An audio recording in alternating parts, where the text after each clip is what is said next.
Ma'am, I missed this session. Yeah, day one, see, you did not miss much. There was much on visualization techniques. We also worked on why observation is so important. There were certain tips and suggestions like how well that you could work on children's concentration abilities. And we also had some of the techniques. We had some mind games which helped the children to actually work on. Not only children, we had amazing time with the parents as well. We had active, parents who were participating with their kids.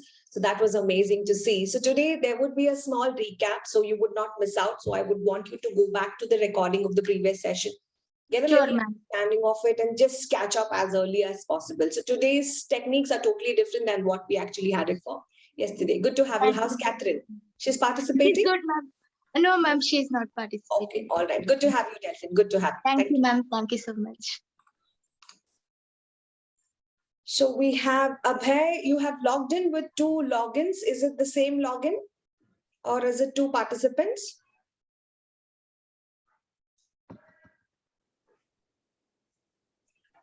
Abhay, can you hear me?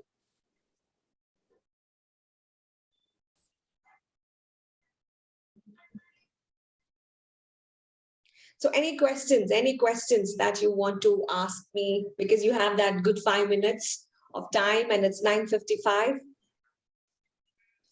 Hi, Kani, good morning. Hi. Good morning. Very good morning.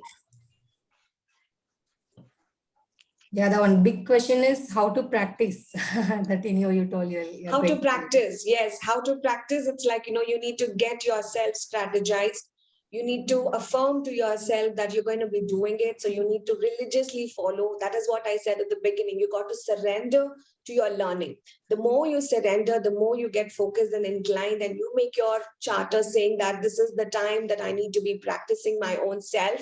You're going to be doing that, be it whichever subject it could be. Now you could target certain things like, whichever the way that you're not able to do it, because there are multiple techniques as such. I wouldn't be enforcing the students or parents to work with all the techniques, because it can sometimes create difficulties for children because there's so many techniques. You would be able to visualize, yes, I am good with visualization technique. You go with that visualization techniques.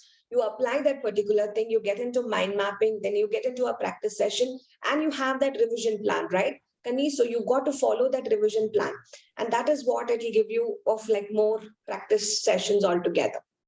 I hope that was helpful. Yeah, thank you.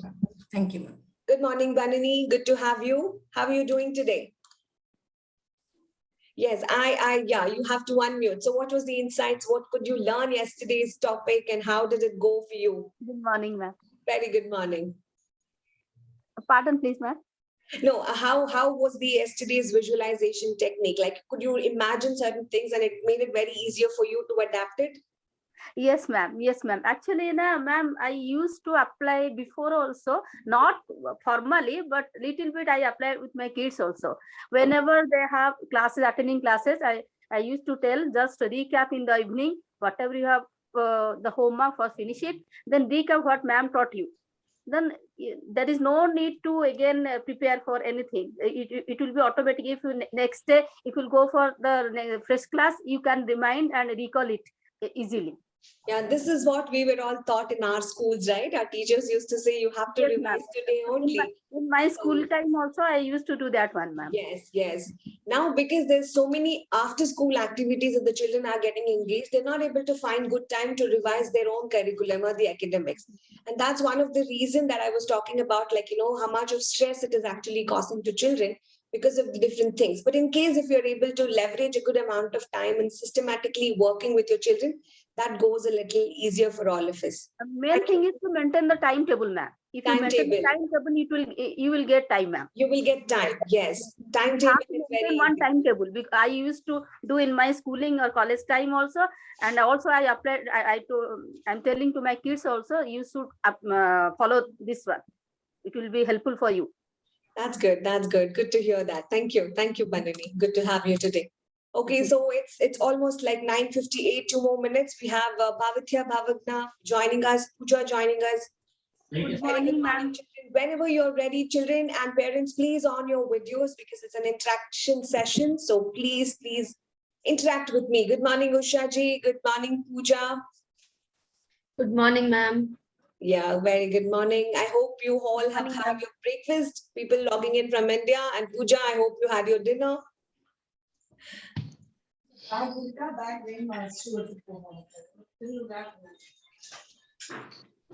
Tanvika, good morning. Sri Lakshmi ma'am, good morning. Please turn on your video whenever you're ready. Swagatika, good morning.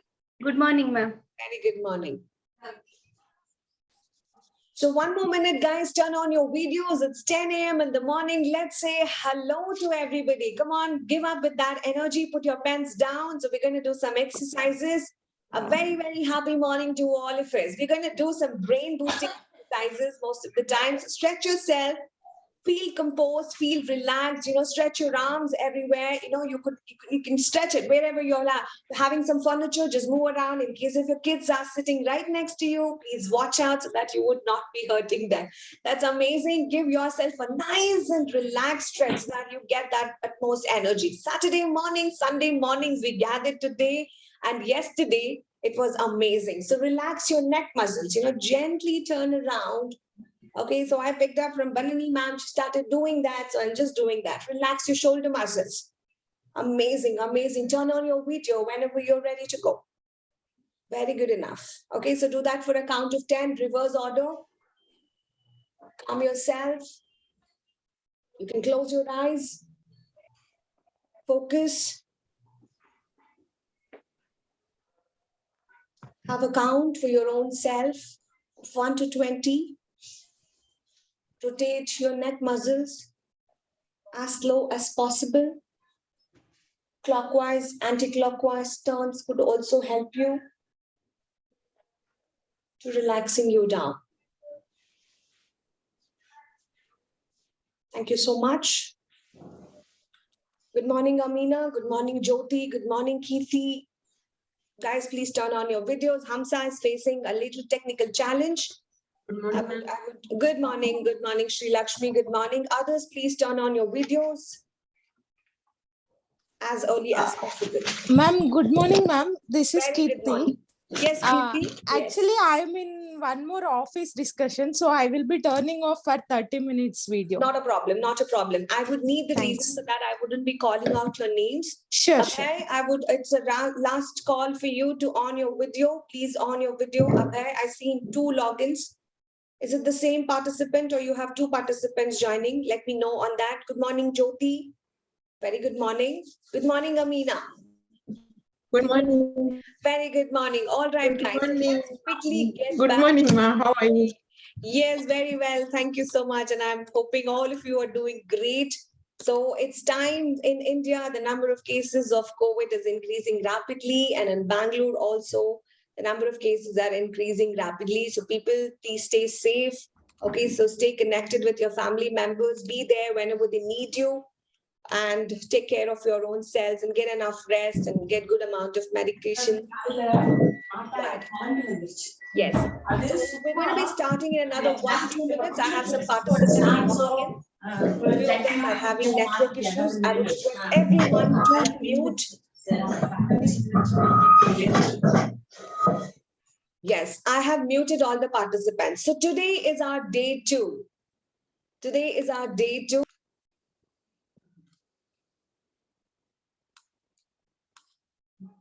So day 2. So we are going to bring on some new techniques. Are you excited for that? Bring on some energy. Come on, everybody, parents and students, bring on some excitement.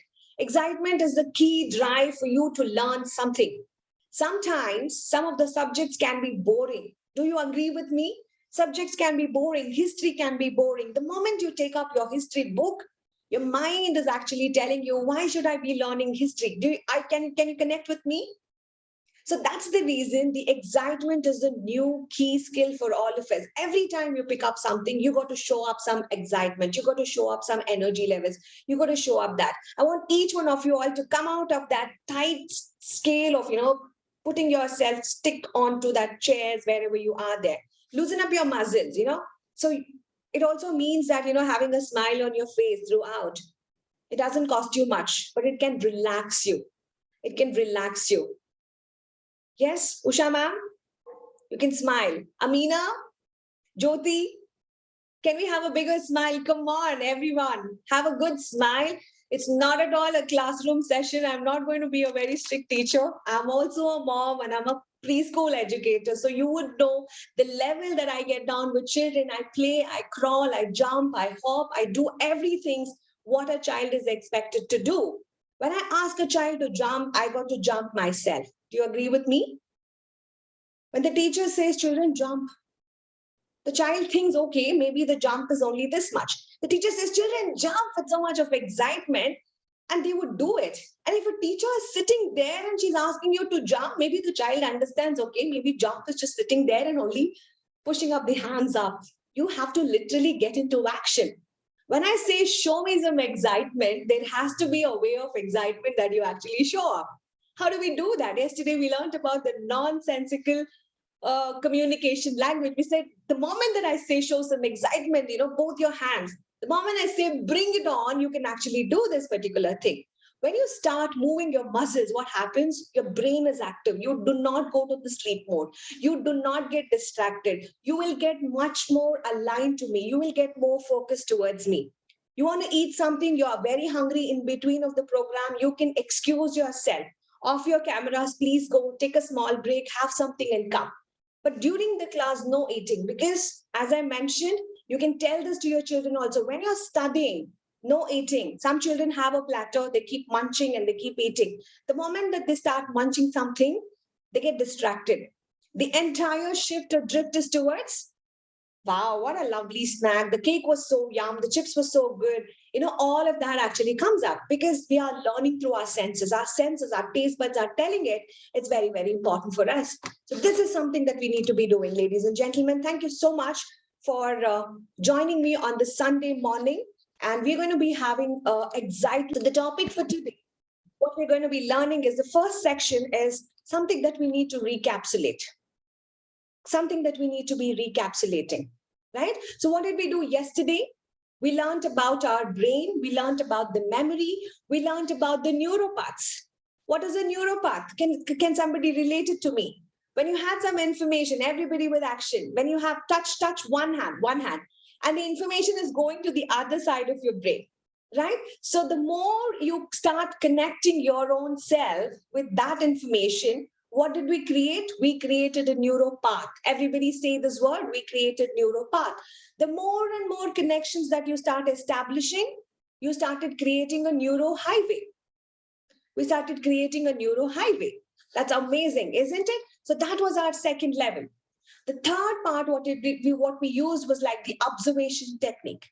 You all with me? Observation technique. Then we started to visualize. Very good morning.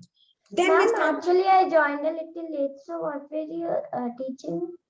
Yes, Ashna, we're just doing a recap session. So we're just doing a recap session for all the students who have joined in a little late. A very warm welcome to you. And I would sincerely request, if you're not turning on your video, I would request you to leave the meeting and join me in some other meeting. I would refund your money. I would not need participants who are not willing to interact. I'm very serious on that because I am a person who cannot see. If I cannot connect with you, I cannot deliver that message. I'm a person that way. I'm very serious about that.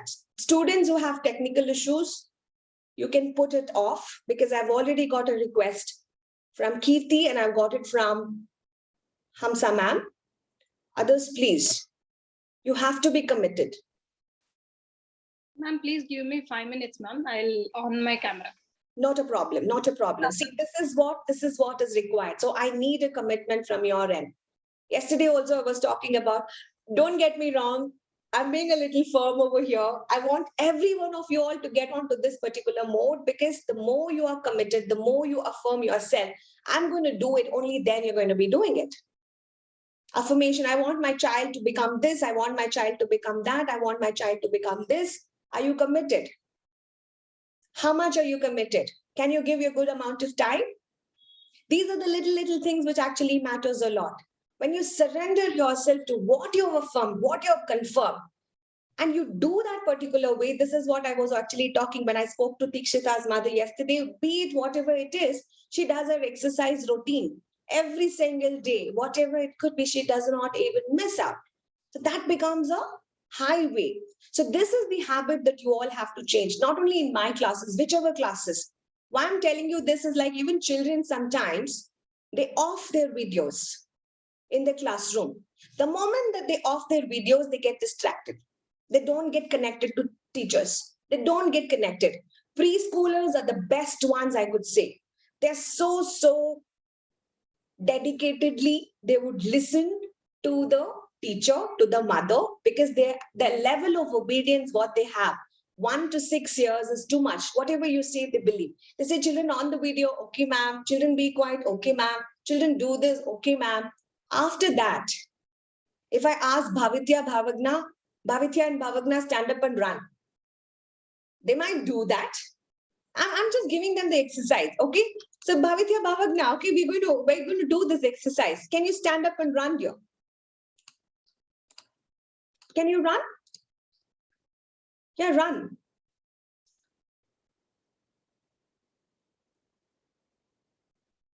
And I'm very surprised. They're being so obedient because they believed me so much, because I'm giving all the information. But what if I wouldn't have given this information? Thank you, Bhavitya. What if I wouldn't have given this information? They would have asked me so many questions. Why should I run, Divya ma'am? How long should I run, Divya ma'am? Till when I have to do this? How many miles should I run? Can you see the questioning happens there? So the child becomes much more inquisitive over there. See, you have to ask me questions. The more you ask questions, the more you actually get interacted, the more things open up. Ma'am, Yes. my question is one. When the kids is asking like this question, how can we handle? Yes, you have to handle. You have to say you made an amazing question, because it is required. You need to be inquisitive. You need to ask questions, because if I blindly give them, run or jump or something, if they don't ask me, I'm not doing justice for them.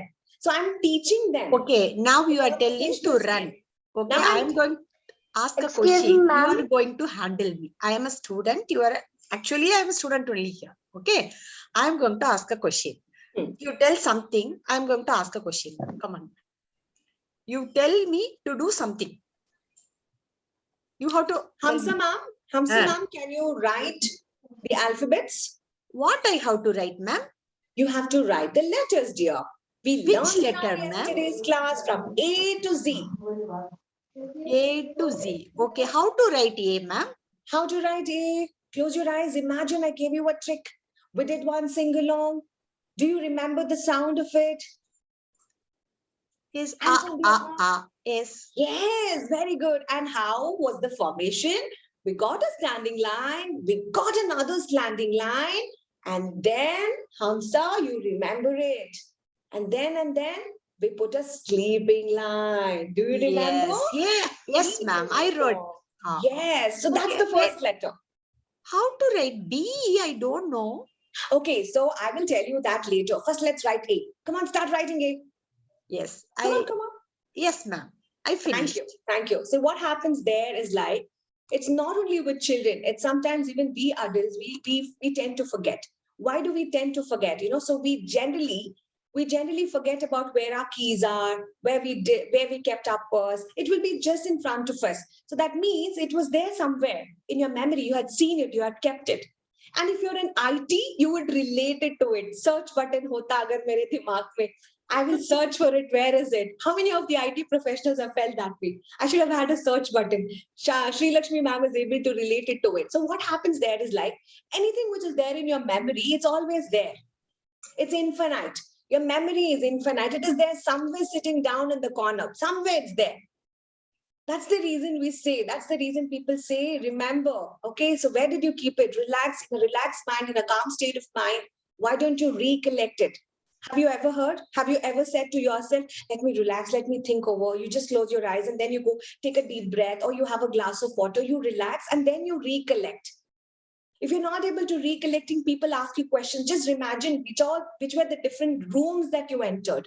People ask, right? Just imagine, see, you came from office, then where did you go? You went into your shoe cabin, maybe just check there. And after that, you came into the bedroom, maybe check there. So you unnecessarily will not be checking every part and corner of your house, but you will start searching in a particular way. So same goes with your memory. It's there somewhere, but how do you search? How do you pick it on? So whatever you have grasped as an information, it's there in your brain. It's there in your memory. That's what I was saying. Every second, your brain captures 2 GB of data. You agree with me? Every second, it's capturing 2 GB of data. That means just by one senses it is. Now you're also listening to me. There's so much of an information which is going, but it's only the information. We're talking only about the information. Only the information is going. It's only the information which is going. See, whatever you are learning right now is just the information. I am giving you some information. You are just listening. Correct? So you are just looking at me through the sense of sight, and you're just hearing me with your ears. So it's only through these 2 senses you're able to understand. You're only listening. But what happens is, we want this as the first step of processing something. There is a saying like, when you want to understand, note down parents, everyone, even children, when you want to understand something, the first thing is you have to listen. You have to listen, especially children. When your teacher is saying something in the class, you have to listen.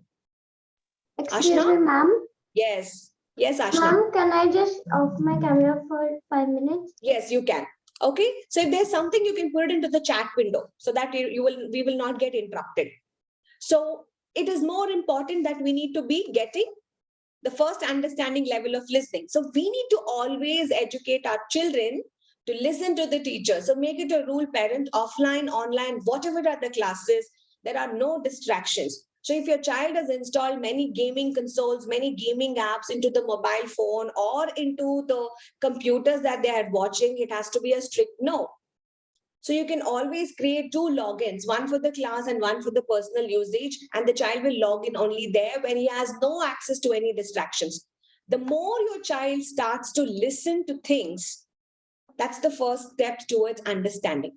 The second is like, you have listened everything. Yesterday, we also learned so many things, right? Did you apply that? How many of you all went back home and did this exercise? I received so many of them, put me on a personal message because it was a goal setting, something which was very personal for all of them. They did not want to share it to the group. I was totally okay with that. I respect that particular thing also. So they applied it. Many of the parents applied it. So you listen to what I said. The moment you applied, what happened? The application started. So you understood even more better. You listened to what I said. You applied that particular topic. And some of the parents also shared me making another new story of their own with some of the words. I told them, no, do it as a family game. I gave you a letter A. You had to find out 5 first names, this and that. They did it for M, they did it for K, they did it for L. And they were surprised to see that they learned so many new words. That as a family game. I was so happy because they listened, they applied. It's not about taking abundant of information, but are we able to apply one technique each day in our life? It's something which is most important. So that's something which is very, very important for all of us to work with. How many of you will agree with that? How many of you will do that today? See, it's just a program which we'll get over today. But for me, you are all associated with me. Some of you, being the students, you know me from many years. Even though you have attended my program like 3 months back, even though you have a doubt, you call me up. Isn't it? You call me up. Why? Because I'm committed. I have students who have requested to come for my demo sessions whenever I'm taking classes. I've allowed them. Because you come for a new learning, the moment that you are enrolling into a program, you are committed. When you're committed, I'm committed. So that's how you learn with one another. You listen, you apply. The more you listen, the more you apply, what happens? You understand better. The more you understand. The more you understand. What is the trick to it? Okay, so you go to the class, your teacher says something, you listened, you came home, and how do you apply? You ask them to do a pretend play. Note down everyone. You ask them to do a pretend play. They become the teacher and you become the student. A very, very old technique. Give them a cane. When we were kids, we used to have that role plays. Pavitra might be able to resonate. Okay, so we used to stay in the joint family and we were always doing this role plays. Yeah, so Pavitra is my cousin, so she's there with me today. And we used to do always the role plays, and it worked really good enough. And it's one of the most traditional way. The more you ask children to actually work on these particular traditional techniques, it's going to be helping them really, really good enough. Are you with me? Role playing. The more you teach, the more you remember. If you have a grandparent at home, it's a blessing. Let the children go and teach the grandparents, especially the younger kids. Go teach your grandparents. They will be more happy to listen to you for hours and hours. If your parents, I know parents are sometimes busy, they'll say, okay, I'll listen to you a little later. But if you have grandparents at home, it's a blessing. It's a blessing. So you have to count on that and go explain it to them. Even they will start sharing their own stories. So pretend playing is also one of the way that you could improvise your remembrance, your understanding capability. Now, at the same time, yesterday I was also talking about what was also more important for us is like when you have a larger paragraph. Now, just think you are reading something very, very big and it is new to you. So what you need to be working over there is like to find out what is the keyword. What is the keyword in that? I gave you an example of photosynthesis yesterday. So we found out photosynthesis was the keyword and then you built all the words across. And we also learned about what are latitudes, right? So if a latitude is a keyword, just take up that particular keyword and build the other words around that. You got so many keywords. Only this you have to remember. Only when you remember keywords, what happens? From the information, when you're remembering this part, it goes into your short-term memory, right? And then you're doing this, you're remembering this every day as a pictogram or as a picture. You started to visualize. You agree? You started to visualize the picture. The more you're able to connect and resonate, what happens? Initially, it was into your short term. Now it is going into your long term. Now it went into your long term. Now, even if I give you a sing along, when I say that, when Johnny, Johnny, yes, Papa, I can still imagine the little boy and I can still imagine the dad eating sugar, a bowl of sugar. And then he says, no, Papa, and ha, ha, ha. How many of you all can remember this for a longer period of time? Because there was a lot of repetition which actually went for that learning. The child understood, the child pretend played. There was a parent who was also involved. You did a lot of role plays. So that was one thing which was astonishing and that was amazingly really good enough. And this is what we did in our yesterday's techniques. What a powerful mechanism of learning that was, right? So today we're going to get back onto a newer technology or a newer technique, not technology, I'm sorry for that. Okay, so we're going to be working on, we did goals, we did the golden statements, we did affirmations, we played some games, we also did an activity of finding the objects from your room, and then we had a visualization story activity. Okay, then what was the booster that I wanted to give you all? To write the affirmations. Now, these affirmations, you shouldn't stop at 10. Each day you learn something, you keep on adding. Okay, so I'm good in math, I'm good in this, I'm great at that, I'm willing to do this, I'm going to help my friend. Keep writing more and more. And once you get good amount of like say 50 or 60, record it with your own voice. Record it with your own voice and listen to it every day. Listen to it every day. This is going to be a really powerful mantra for all of you because I have my own affirmations. I have more than 500 such affirmations. I have written. I've got inspired from people. Every now and then I do have a small notebook. It is always there in my bag and I keep writing it. In my journal, I keep writing. The moment that I say here or I get inspired, I always write it. I always write it. Because some people will move you. Some people will touch you. Some people will make you feel connected with them. Touch you is not a physical touch. They will touch your senses. They'll touch your mind. They'll inspire you in different ways altogether. So this is what it is there. So you need to make that particular step happen for your own children. And how did we do that? So these are the ones that I call it as a foundational stepping for our memory. So if you would like to take a moment, write down all these points, please write down. Help your child to observe everything. They should not leave out on anything. So give them lots and lots of exercises. Even if it's a newspaper, give them. It could be boring at the beginning, but tell them to observe that page. Ask them to visualize about that. Ask them to relax then. And ask them to tell you back. And Kani was also asking me about how do I work, ma'am? How do I practice more? You need to have a plan of action. As Banani was telling me, I have a timetable for my son. I have a timetable for myself. Make a plan for your own self. What is your timetable? You definitely have it. You being all the wonderful super moms and dads over here who has been participating, you have a plan of execution. You want to attend something, you want to make something, you want to have that. But what is the execution plan that you're giving it to your children?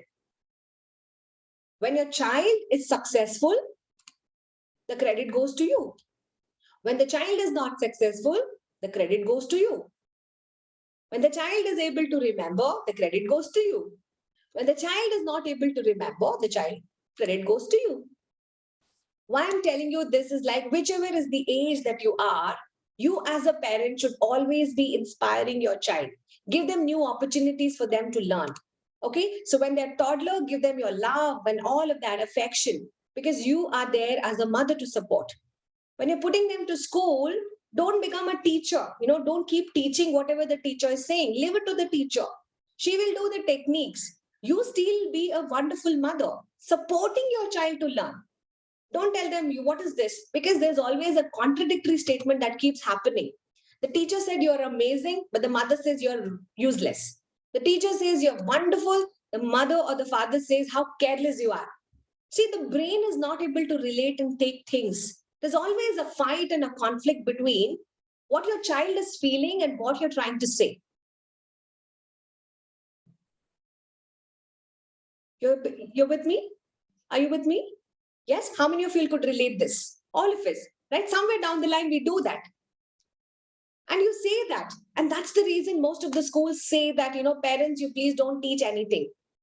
Most of the schools say that. Because of the pandemic, they're asking you to do a lot of things. But if there was no pandemic, there was no learning. Most of the schools, even we at TBPS, we never had homework till LKG. Only once the students started, we used to say, don't teach anything, ma'am. Just let them be free. Do all the after school activities, make them learn this, make them learn that. But now because of the pandemic, we are helpless. You will be taking the steps of the the teacher, and then you will be able to teach your students all together. So there's always a conflict between your mind and what you're actually saying. So this is what the children undergo. So during that particular time, what you do is like to make it much more good for this vulnerable age, you create a plan of execution. You will participate with them. It's not that beta time ho gaya, you go and learn. You will say, let's go and do this. Okay. And you will get back to this minutest to the details, like what you need to do, what time you have to allocate, 15 minutes for revision, 10 minutes for this. Then we're going to do a mind game. See, even the breaks you use for these mind games. You tell them you're going to be playing a game. You be prepared very much before. We're going to learn this 20 words. Let's see who's going to get this particular thing. Use this as your break time period. And you will be amazed to see how much your children will come to your control. If you let go doing this 1 day, 2 day, 3 day, the 4th day, it becomes routine and you will forget the action plan and you will forget about that. So that's the reason you need to practice. You need to practice the skill of what? You need to always practice the skill to affirm for yourself. I am going to be committed to do this for my child. I'm going to be believing my child. I'm going to be responsible in making sure my child gets the A+ grades or this grades. Whatever is the land that you're going to have, you start believing in your own self that you can work for your child. Are you with me? Can we do that? Amazing. Okay. So how do we do that? We got into this particular topic. So you help them to imagine. The more that they imagine, the more they visualize, the more they picturize, the understanding becomes better and better. For that, listening is one of the skills. Come on, everybody. Can we kiss our ears? Can we give a big kiss to our ears? It's listening to all the wonderful words that I'm saying to you. Can we kiss our brain? Because it's taking everything and putting it onto our brain. Can we kiss our eyes? Because it's helping you to see all the amazing things around you. So it is about you showing the gratitude to your own self and you're being amazing as a human being. Because the visuals stay for a longer period of time. How many of you all love watching movies? All of you? Did you buy heart movie? Let me ask from the child. Let me ask from the child. Who wants to answer this? As a child, do you buy heart movies? Let me pick up. Okay, so I have Soumya's kids raising the hands. Yes. Yes, Shriman. Do you buy heart movies? What's your favorite movie? I don't have a favorite. Like the most recent movie I watched was my favorite movie. So The most recent one was which one? I watched 3 Idiots. Okay, 3 Idiots. Okay. So do you remember any scene from that movie? I do. You do. But did you put in a lot of effort to remember that movie? Were you in stress watching the movie? No.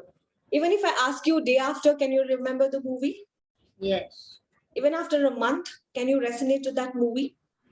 Probably. Probably. Did something inspire you from that movie? Yeah. What inspired you? What was the learning from that movie?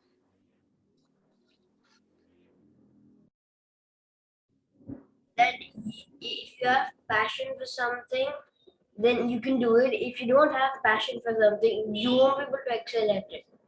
That's amazing. Can we give a big round of applause for this amazing little boy? If you have passion for something, you can do anything. So what it should go? Something inspired him. The movie inspired him. So where does it go back? It goes to your affirmation block. I have passion to learn anything and everything.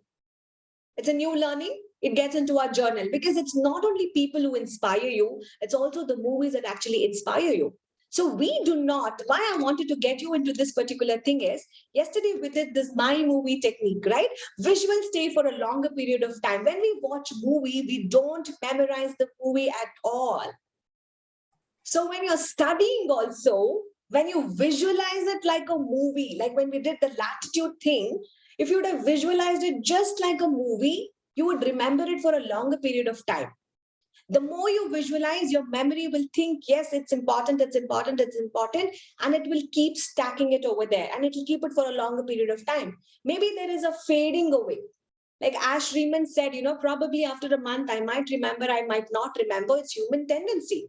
We forget things because we are so much filling with new information. The old information can go. What if that movie inspired him and Shriman watches it another time? The memory thinks, your brain thinks he's watching this. Maybe it is so important, I have to remember it more. Be logical. The third time they watch it together with the family, he might say, Mama, this is such a wonderful movie. I want to watch it with the entire family. Third time he watches, it registers more. Fourth time he watches, registers more. And that's how people remember dialogue to dialogue, scene to scene. Especially the movie actors. Why is their communication so fluent? Because ratta marte. They do a rote learning. They repeat and repeat and repeat. They enact so very well that it becomes natural. So this is the process.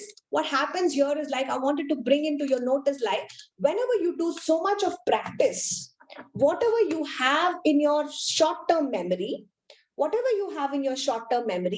it comes back into your long-term. And there is no such techniques that you're going to do, but it becomes a natural process. It's a natural process. And that's how you start training what? That's how you start training your memory to become filling into a long-term memory through a natural process. This is such an amazing way that you would be able to do that. You will be able to focus it much better on. Sounds good? So visuals, what's very, very strong enough for all of us? It's always the visuals. How do Divya ma'am, yes, sorry. I have a question regarding this. Pooja. Yes, Pooja. Actually, this is the first question I want to ask this today is, look, teaching the kids through videos or like with the mouth and ask them to visualize, what's the difference?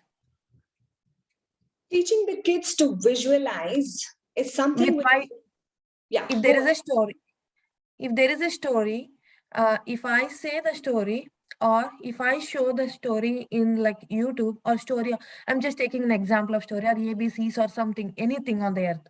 So if I say to them, if I have patience multiple times or like showing in the video, what's the difference? What's the best approach? See, what happens here, Pooja, is any child or any human being, we have our own ways of learning, right? So we have our own ways of learning. So that's the reason we call it as multiple intelligence. Each one has got a different kind of an intelligence. Some children might be kinesthetic learners. They need a lot of movement. Say, for example, if you're telling a story, you need to walk around, you need to show them things. They need to have that kind of a proof or a validation. If you say, see, this is a jungle, so they will understand if you really take them to a jungle and show them, because their understanding capability is more. So there's a lot of movement over here. Some children are visual. So you give them the pictures, you give them the clippings of the video pictures itself. Now, what if you pause the audio? The understanding drops down. What if I add audio to it? The understanding boosts up, because most of the time, the visual and auditory is very, very important for us to get the entire understanding, right? So in case if you are doing that particular way of visualization, but if you don't talk anything when you're trying to ask your child to visualize, it would not add much of an effect. That's the reason our senses are so powerful. Anything and everything we learn it through senses. There's something called a stereognostic sense. If you want only your visual skill to be enabled, you work with stereognostic sense. So you will cut down the audio and you'll only show the video. So just watch a movie without audio and see how much you understood. Then watch an audio clipping of the movie second time and interpret how much you actually understood. Third time, you enable both of them and you watch a movie, it will stay for a longer period of time. And then you repeat the same movie for multiple number of times, it stays for a longer period of time. So when you start involving more number of senses into an activity that you do, your child's retention capability is different. Each child is different. Some are visual learners, some are auditory learners, some are kinesthetic learners, some are like, what I could say is like, they're very, very interpersonal, so they interact when they go around and learn with the other children. So that's interpersonal. When two children are learning, only then they learn. Some are intrapersonal. They don't like group studying, group learning and all of that. So there's so much of the things that you actually will have to be working. And multiple intelligence is a great way that you can learn. But Pooja, you need to relate everything to your senses. So everything and anything to your senses is what you will have to be taking it, and then you will have to be working with. Okay, so we will not be talking much about this because it will root us to a different conversation altogether. But five senses is something that you can work with. Okay. Yes. It also vary kids to kids, ma'am. Depend. Some are when adapting the story by visualizing. Some are by listening. Some are like this, interpersonal or interpersonal. It's very kids to kids, I think, ma'am. Yes. Yes, it totally depends. It totally depends on every child. But as a teacher, as a parent, you should be having that skill to interact and engage that particular child. But when you know all these techniques, and when you are a teacher who can actually make even a boring subject very, very easy, it's going to be amazing. So this, beautifully, we also do it in handwriting analysis. So when we take children's handwriting, okay, so if at all, if a person is a cumulative thinker, now say, for example, if I write my M, you can understand in your child's writing also. If your child has got this rounded M's and N's in his writing, he becomes a cumulative thinker. Cumulative thinker. Just check in your child's handwriting. Everyone, ask your child to write one word, moon. Everybody write one word, moon or monster. Anything. Just quickly observe your child's writing or your writing. Quickly observe your child's writing. Anything which is starting with M. Observe your M and observe your N. Okay, there are different patterns. If your child is writing M this way, I'm giving you that particular thing because, see, when you ask questions, I can bring on to some conversations like this. When your child is got like this, a needle kind of an M and N, it's different. Some parents, especially, we have this doctor's handwriting. You agree with me? We write like this. How many of you will have that? So you are totally a different person. Some of you write like this. Okay, so I don't know what is the word in between. Agree with me? How many of you all have got the first kind of M and N? Maybe your kids or you. Pavitra. Okay, Pavitra has got M this way. Adlin has got M this way, the first way. You're all cumulative thinkers. When I say cumulative thinkers, you take time to learn. You learn something today, you cannot remember tomorrow. You cannot remember tomorrow. If your child has this in writing, you got to be patient, my dear. Okay? Because your child is a procedural thinker. They take time. So what you need to do, you will do today, you will do tomorrow, you will do day after. The fourth day, your child will remember. The fourth day your child remembers, it's there forever. So understand your child also. We do this beautifully in our handwriting analysis. So when we analyze children's handwriting, when we analyze parents' handwriting, when parents come up with issues like my child cannot remember anything, this is science. It's called graphology. It's called graphology. Yes. Is it called slow to perfectionist, ma'am? It is not slow to perfectionist. It's like cumulative thinker. They take time. They're very procedural. They want to know why it is like that, how it is like that. See, there's a distraction. When I say write, they will always ask questions. Mama, why should I write? How should I write? How many times I should write? These are all distractions. Then you calm down. You slowly tell them about all of that. There is a procedure for them. You need to tell, writing makes you more good. Writing enhances your skill. Writing sets you apart. When you're writing, your teacher is going to give different things. See, can you apply that formulas? Can you apply it into your life? So these kids need these applauds. Cumulative thinkers they are. And you will also be like that. So for adults, when you're a cumulative thinker, you take a lot of time in making decisions. You need all the facts and figures. So observe this in your writing. They generally take time. If you are like this, they remember it quickly. Today you teach, today they will remember everything, but tomorrow they'll forget. Okay? Tomorrow they will forget. It is all about the thinking patterns. Again, why? Your every small movement of your finger or your hand, this is called the muscular memory, right? The palmar arch, what you have here, there's even a slightest movement to the stroke that you make when you're writing the letter, changes the neuron connections in your brain.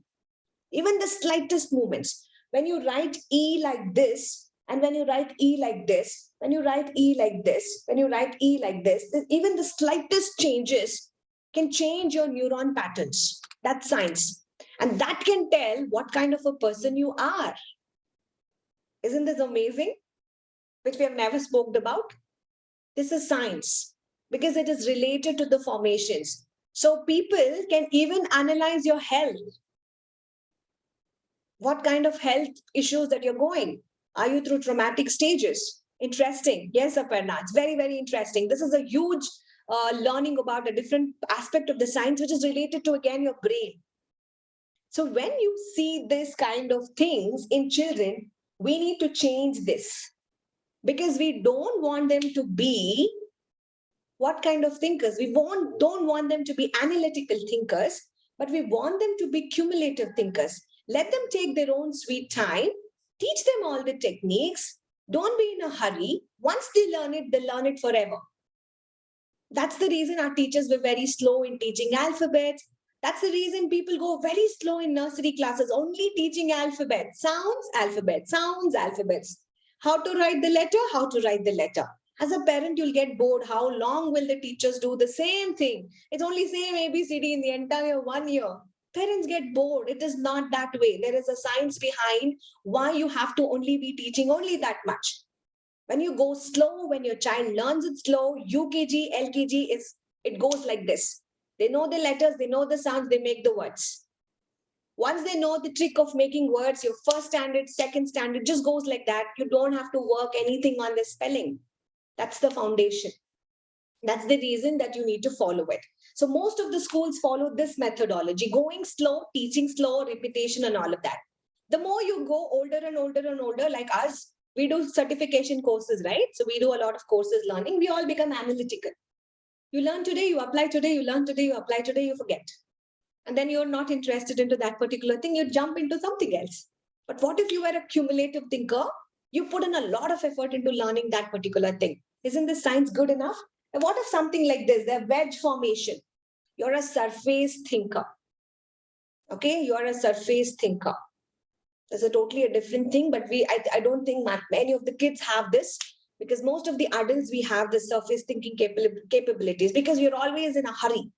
You're always in a hurry to do things. You will find this mostly in children's handwriting, who is switching from one subject to another, always in a hurry, absent-mindedness, so many things. You always find this. When you find this in children's handwriting, you need to correct it. So we don't want children to be analytical. We don't want children to be comprehensive thinkers. We don't want children to actually be surface thinkers. We want them to be cumulative thinkers. It might take time, but make sure you're there, because you're learning, you're helping them to learn. And what if they go to the exam, they forget everything? The other thinkers are like that. We don't want that, right? So make sure your child will write always rounded M's and N's, or flat M's and N's. Rounded M and N, or a flat. Okay, some children write like this also. This is also good. This is also good. Slow to perfectionist kids means what I heard from a teacher. Slow to perfectionist kid means what? Slow to perfectionist. That means, see, you become perfect only when you start paying attention to every little thing. You get that? When you become perfectionist, I want to bring this particular thing. When you want your child to do perfect in everything, you have to draw like this only, you have to write like this only. You're seeking for perfection. Seeking for perfection means giving a lot of attention to details. You are agreeing with me? You want your child to pay a lot of attention. When you want your child to pay a lot of attention, your child will spend so much of energy unnecessarily, writing it beautifully, wasting time. This does not apply in our exams.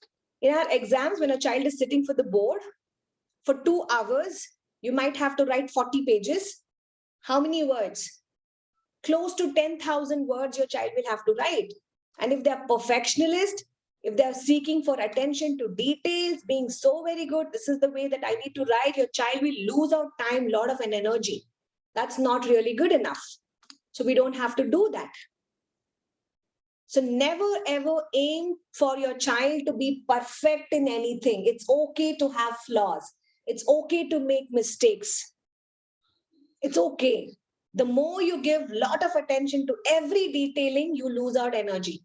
So in graphotherapy, we teach them first to pay attention for the younger kids, like below 6 years, below 10 years, we give them. That is through your eye. You can check in your eyes of your child. Pooja, you can check with your eye of your child.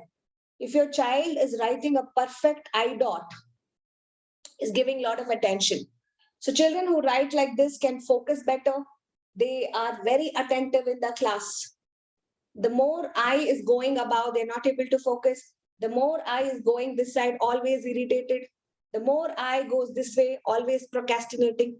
The more eye goes like a dash, always cursing themselves. I cannot learn anything. I cannot do something. Check on your eye dots. This is an exercise. You can do it for your own self. So this is science. Your eyes are very, very much towards this.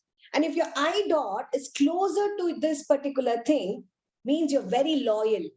You're very, very loyal to whichever things that you do it. You're very committed to doing all of that.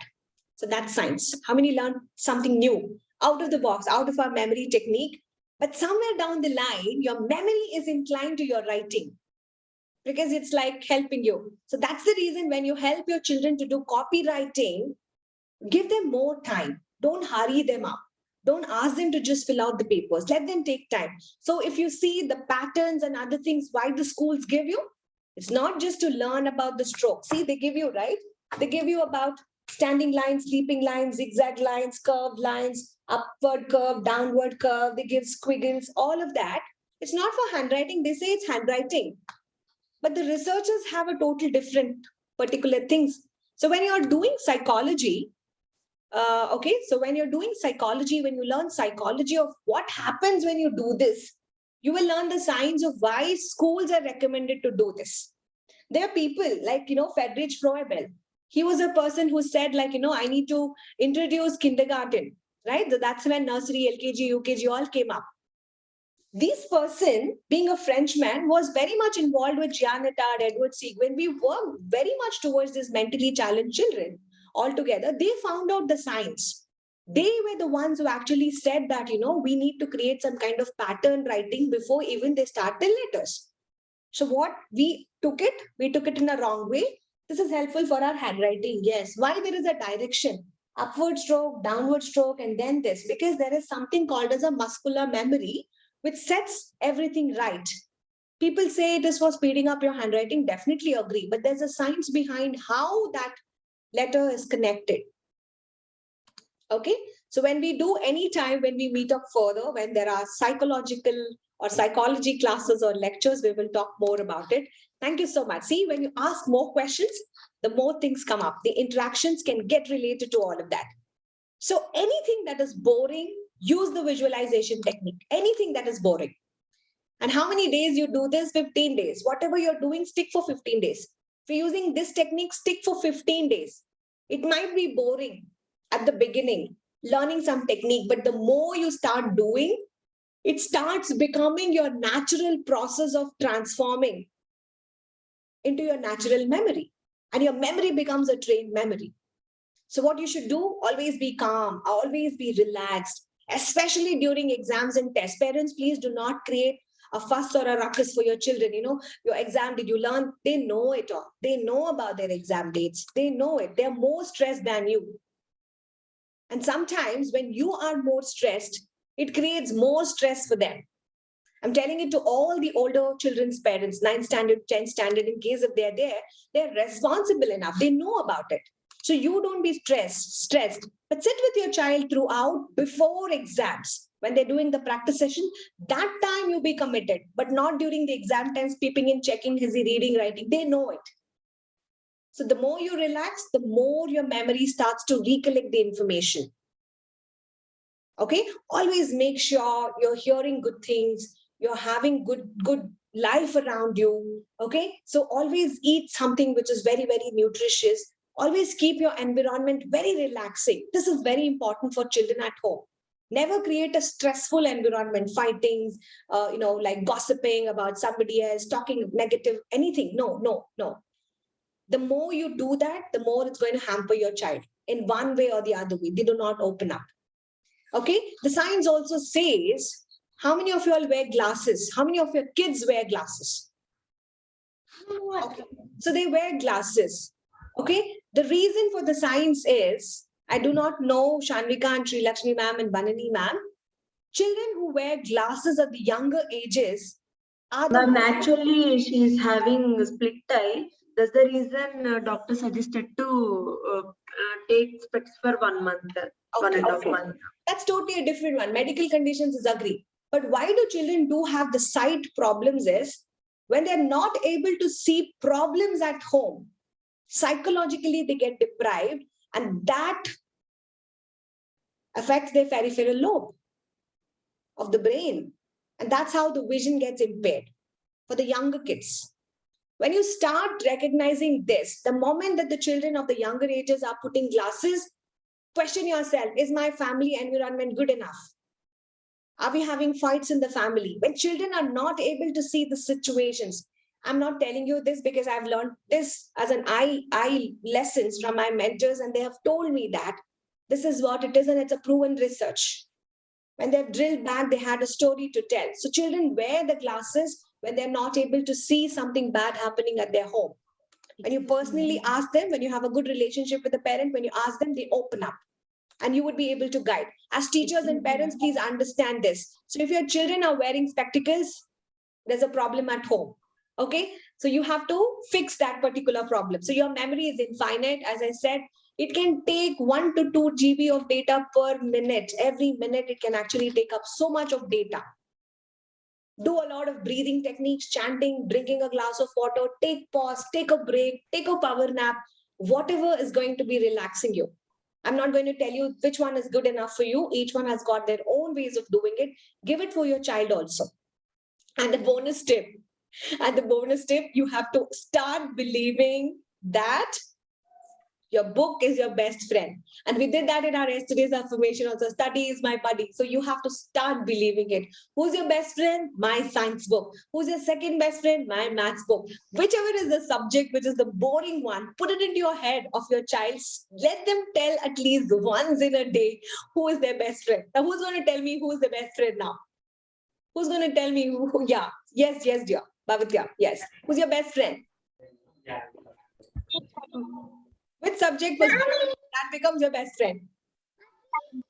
Science is my best friend. So how do you say science is my buddy? Science is my buddy. Write down in your affirmation list. Yeah, thank you. So who wants to say whichever is the boring subject? Who wants to say next? One statement that you're going to be adding up. Yes, I have Shanvika. Shanvika, yes. Whichever is a boring subject.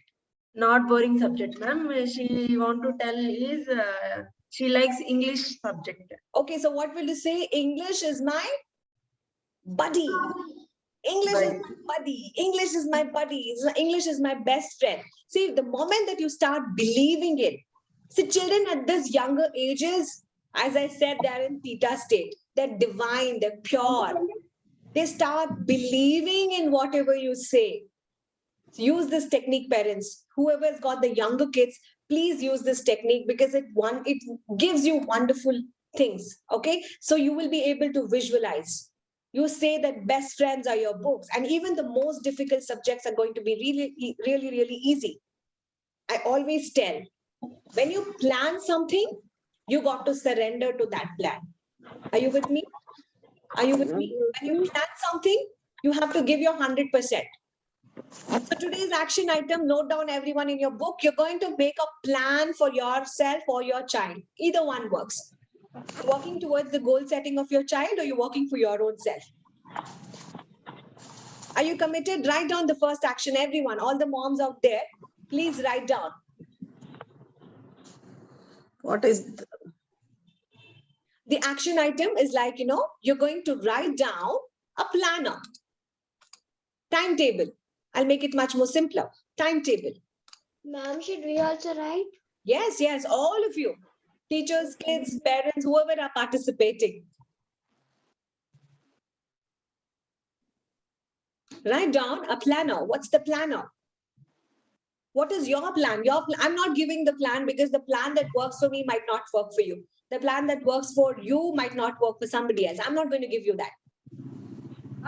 First thing, guys, whenever you're making a planner, you need to allocate time. This is what I was talking about yesterday. I'm going to give you a smart revision plan, right? So in that time, you need to allocate for your what is the time that you're going to be allocating? How much of time can you give? 1 hour? Good time. Older kids, if you're able to give 2 hours, good time. Okay, so Shriman and all of you should be allocating more than 4 hours because you're in 10th grade. Right, children? So you see your time schedule because you need to have a balance between your school and you need to have a balance of your studies too. So maybe morning hours, 1 hour in the morning, 1 hour, post afternoon, 2 hours in the evening, whichever is comfortable, whichever works for you. Allocate your own time. And now this 1 hour, you split it into different actions. 5 minutes for my breathing technique, 5 minutes for my affirmation, 2 minutes for this. Then again, 15 minutes for my reading, 15 minutes for my math. Don't give hours and hours. If you're saying for language is just 15 minutes, we're going to finish within 15 minutes. You got to put them on speed. I'm going to teach you a speed technique. You're going to put them onto a speed. Within 3 minutes, you have to read. Bacha means you have to read within 3 minutes. Children take their own sweet time. 40 minutes is not enough for them. I get calls from mothers and fathers saying, Divya ma'am, they're taking 2 hours to write just 2 lines of homework. Please tell them. When I talk to them, I get it within the next 1 minute, the homework submission. I don't know what. They're like, I don't know what magic you're telling, but the children are submitting. It's not about the magic in my words. It's because children believe me. They believe me. They look up to me. That's the reason, even though highly qualified parents, sometimes they have trouble. They say, my child does not listen to me. And I'm totally against that. Your child is with me for a fraction of minutes, just that. So if I have a class of 30, I can barely give 1 minute for a child in a period entirely. I can call out 1 or 2 times. But I will not be able to be with the child for 30 minutes. But you as a parent are there for 30 minutes. So what you need to do, you need to change your strategy, the way you start believing in your child. Once you start believing in your child starts to believing in you. So that's what is there. So they would write up. Okay. So this is going to be there. So I want all of you, as a second action item, I want you to write your child's handwriting and share it with me. So I will do a free analysis for your child's writing, and I'll give you a guided tip for you to work from here. Sounds exciting? This is a bonus tip which I had never given for anyone. Yes, sounds exciting? This is not for you, for your child. Okay, if parents are interested, you're most welcome. But I'm not going to give you to change your things, but I'm going to help you to work on your personality traits. I've already done for Nitya, I've already done for Kani. I think I've already done for some of them. Okay, so it works. I've done for Swagatika as well. So Swagatika, could you relate something? So it just added up. During one of our meeting, I said, you want to explore this? She said, yes. Hello, everyone. I am glad that ma'am allow me to analyze my handwriting, and it's relate to me. I think 80%, 90%, ma'am, whatever told, it is related to me also, and it's very true. And your handwriting speaks how you are, what personality you carry, and how you think, what decision you take. And ma'am also give me a suggestion that after 1 month, I will again write something and send it to Divya ma'am, and she will analyze my handwriting once again. Thank you. Thank you, Swagatika. See, why I said this is like I'm committed. I'm working for all of you. You enrolled me to a different program altogether, but there's something science which is actually coming up. We can't analyze a nursery child's handwriting, but we could guide them. Okay, so analyzing on a personality level is only after 16 years. What kind of a personality you are? You have jealousy, it's a personality trait. You have resentment, personality trait. You have anger, it's a personality trait. You are obedient, it's a personality trait. How loyal you are. Can I trust you? Everything. And I've been following the science for recruitment, so all the teachers who are there with me, I've been following it up for my recruitment because my husband is a gold medalist. He has done it under Bad Baggett, handwriting analyst himself. He has done advanced levels of courses. And I am a graphotherapist and a handwriting analyst too. But my husband has done an advanced level courses where he could also talk about person's health. And only when very few number of people know about it. When people reach to him, he'll always guide them. This is what is the problem which you actually have it. This is the circulatory issues that you actually have. Not a doctor. He's not a doctor. But your signs of your handwriting tells about where the blockages are, the way that your ink flows. That's amazing. Why we actually put that into children's learning is because when your child is writing, as a mother, as a teacher, if you learn the science, you can help your children do better. You don't have to wait for 16 years, then work on the handwriting skills. Might as well, the trait. You don't tell them, but you can actually work with that. Definitely, Adeline, I would help you out on that. There are many more things like that which actually works with that. Right? So that's all science about. So when you're trying to work on your planner, I want you to work. I want you to surrender to the learning system. You got to believe in your own self that you have excellent memory skills. So how many revisions in a year? 4 years of revision. Today you learn something, revise today. After your learning and your belief system. After 1 month, the 3rd revision. After 6 months, the 4th revision. And I will promise you that you will be able to remember it for throughout the academic session altogether. Very nice. So the practice follows with some of the skills that you're going to be doing it up with. Okay. So this is a small game. So I want you all to relax now. Look at only this part of the image, the bigger image that you actually have it. Just look at that. I'm going to give you some time. Just look at only that. Somebody was asking, how do I practice my memory? These could be one of the stimulating memory exercises. Okay, stop looking at that. Now there are other boxes, 1, 2, 3, 4, 5, 6. You have to find a box which does not have any of the letters which I showed you in the big blocks. You got me?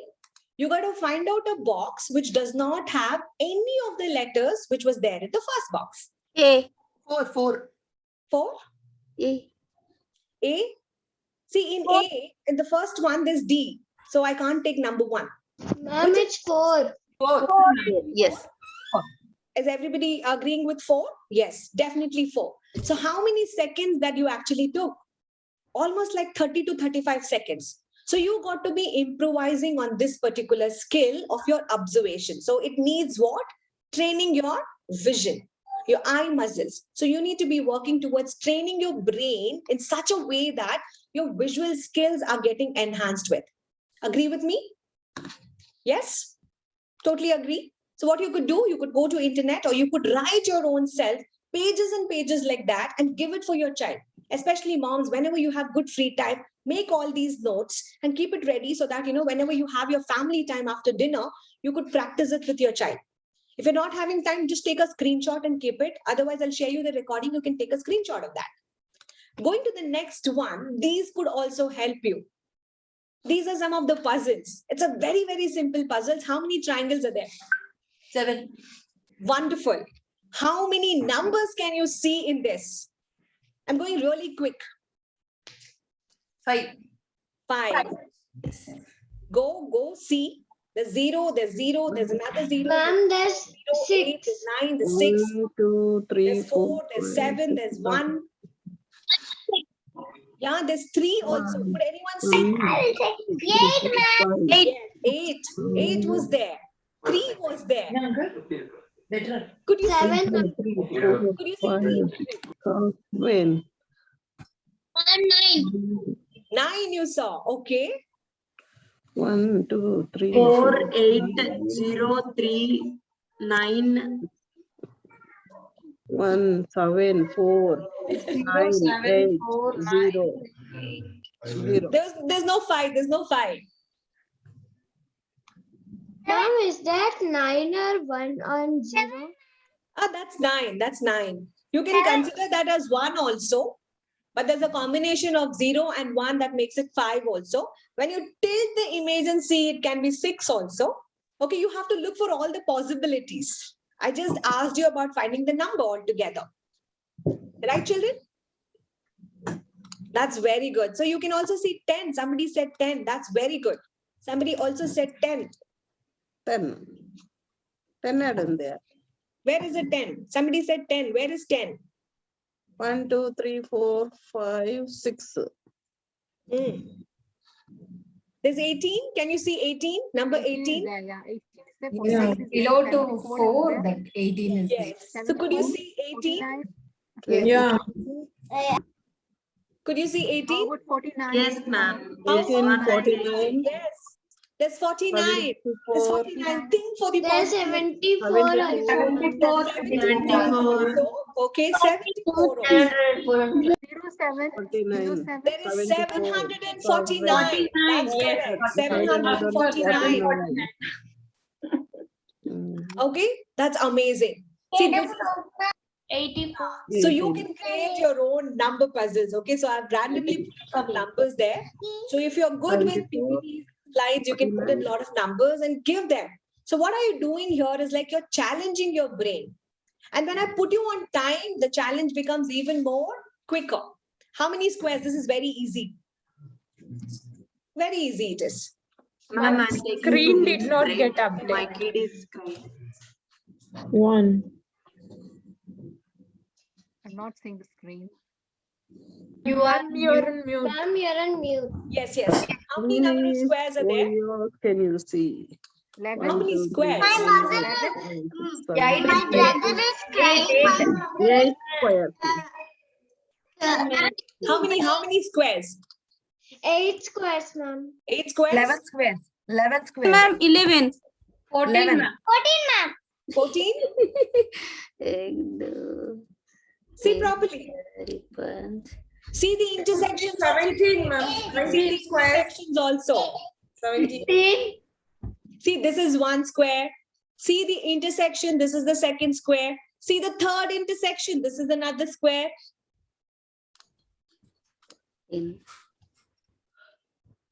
See all of 17. that. 1, 7. Huh? 17. 12. Right? Write down the answers in the chat box. Okay, so I'll give you the numbers. So this is one of the skill that you could actually work. See, we are training on the vision memory here. The memory skills to vision skills. Okay, so now we are going to read colors. Are you with me, children? So it's totally a different technique now. I'm going to show you some colors. You will only read the colors. Ma'am, excuse me. Who's talking? Shanvika. Yes, Shanvika. My mother had taken one break because my brother is crying. Okay. That's absolutely okay. You can just listen. Okay. So what we're doing next is like we're going to be reading the colors, and I'm muting all the participants. You could read to yourself.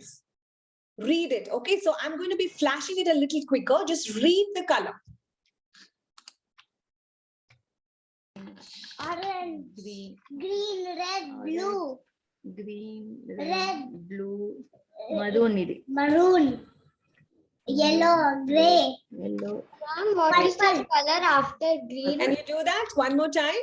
Yes. Red. Orange, Green, green, Orange, green, maroon, maroon, maroon, blue, sky blue, red, red, yellow, yellow, gray, gray, purple. purple. Okay. So what did we just do? We just read the colors. Correct? Yeah. So what happened? Which part of the brain did that? Which part of the brain? Your right side of the brain, right? Where's your right side of the brain? It's here. So your right side of the brain actually helped you to work on all of that. So I'm going to give you another exercise now. Now I'm going to give you a little confusion here. Okay. So I want you to increase your concentration when you're trying to do a multitask. So if you want to increase your concentration, children, we would not be using only our right brain, but we're going to be using both our brains. Can we do that? So in this color exercise, we only stimulated the right brain. Now we're going to be using both sides of our brain. So this is going to be a little challenging for all of us. The younger kids will do it better than the older adults. Now what you need to do is here, now you will read the color in the word, not the word, but the color in the word. What are we going to do? We're going to read the color. For example, if I say this, what are you going to read this as? Red. No. Green. Green. Green. Green. What is the color in the word? You're going to read this as green. Okay? Green. Yes. So you're going to do this as green. Okay? So, yes. So you're ready? Green, ma'am. What's the color of this? Blue. Blue. Blue, ma'am. Blue. Maroon.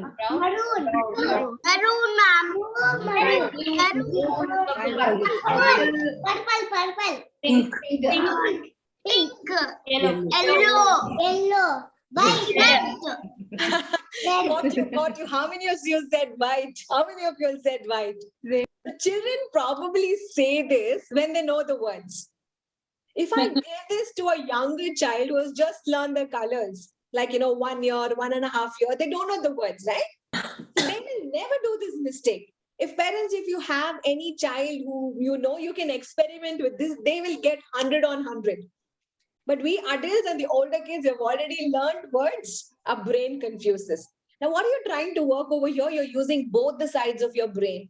Your right brain is going with the colors, but your left brain is telling read, it's a word, read, it's a word. So there's a conflict which is actually happening over there, right? So that's more important for us. So let's move on. Yeah. Black. Gray. Maroon. Gray.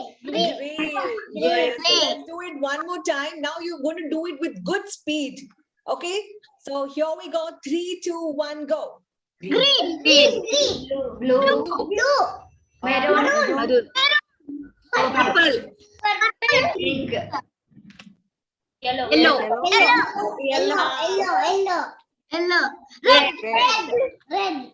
black, Gray. Wonderful children and parents. So that was amazing. So this was one of the game which is really good. And it's the same one. This game is the same. But now see, there's so many things, right? So can you read it now? Read the color. I'm not going to flash it. Read as fast as you can. Blue, red, red, Pause. yellow, purple. yellow, purple. Pause. What is the difference that you noticed over here? I have made it easy for you to read it so quickly because the word and the color is same. Agree? The word and the color is same. So it's easy for you to read it, children. So that means your right and the left brain is in sync. They're going together. You're saying it's the same color and this. So as parents and teachers, we need to work on this strategy. When parents say you are good, teacher should also say you are good. When the teacher says you can learn, the parent should also say you can learn. Now you're able to understand when both of us go together, when both of us get into the same strategy, anything can be made with so much of an ease. Right? So this is the principle that we're going to be applying. So go read it. Blue, Quick. red, yellow, Yellow, orange, brown, black, purple, Red, green, yellow, orange, brown, black, orange, black, purple, green, yellow, brown, red, purple, blue, orange, green. green, yellow, brown, red, purple, blue, orange, green. Wonderful. Read it. 30 seconds. Read it. red, yellow, orange, brown,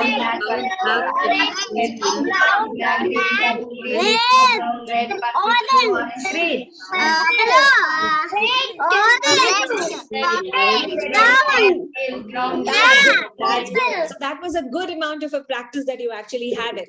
Now I'm going to be challenging you by giving you the shuffled words all together.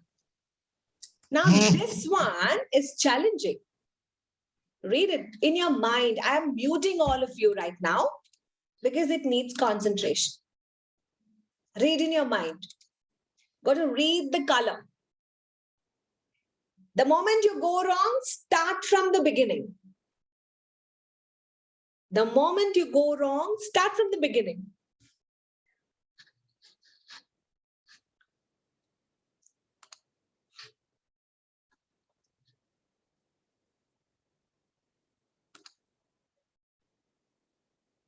Excuse me, ma'am, I have a doubt.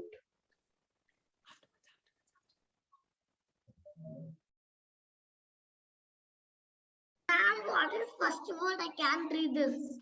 First word is blue. Blue. But you have to read the color name. Green. You have to read it as green. Green, blue, yellow, green, red, yellow, blue, yellow. Yeah. So there is a contradiction between. You take a pause and you read it. The more quicker you become in this, it becomes really, really good enough, children. So challenge yourself. Read it as many times as possible. The time that you are out, do it all again. You got to read the color name. Fantastic it is, isn't it?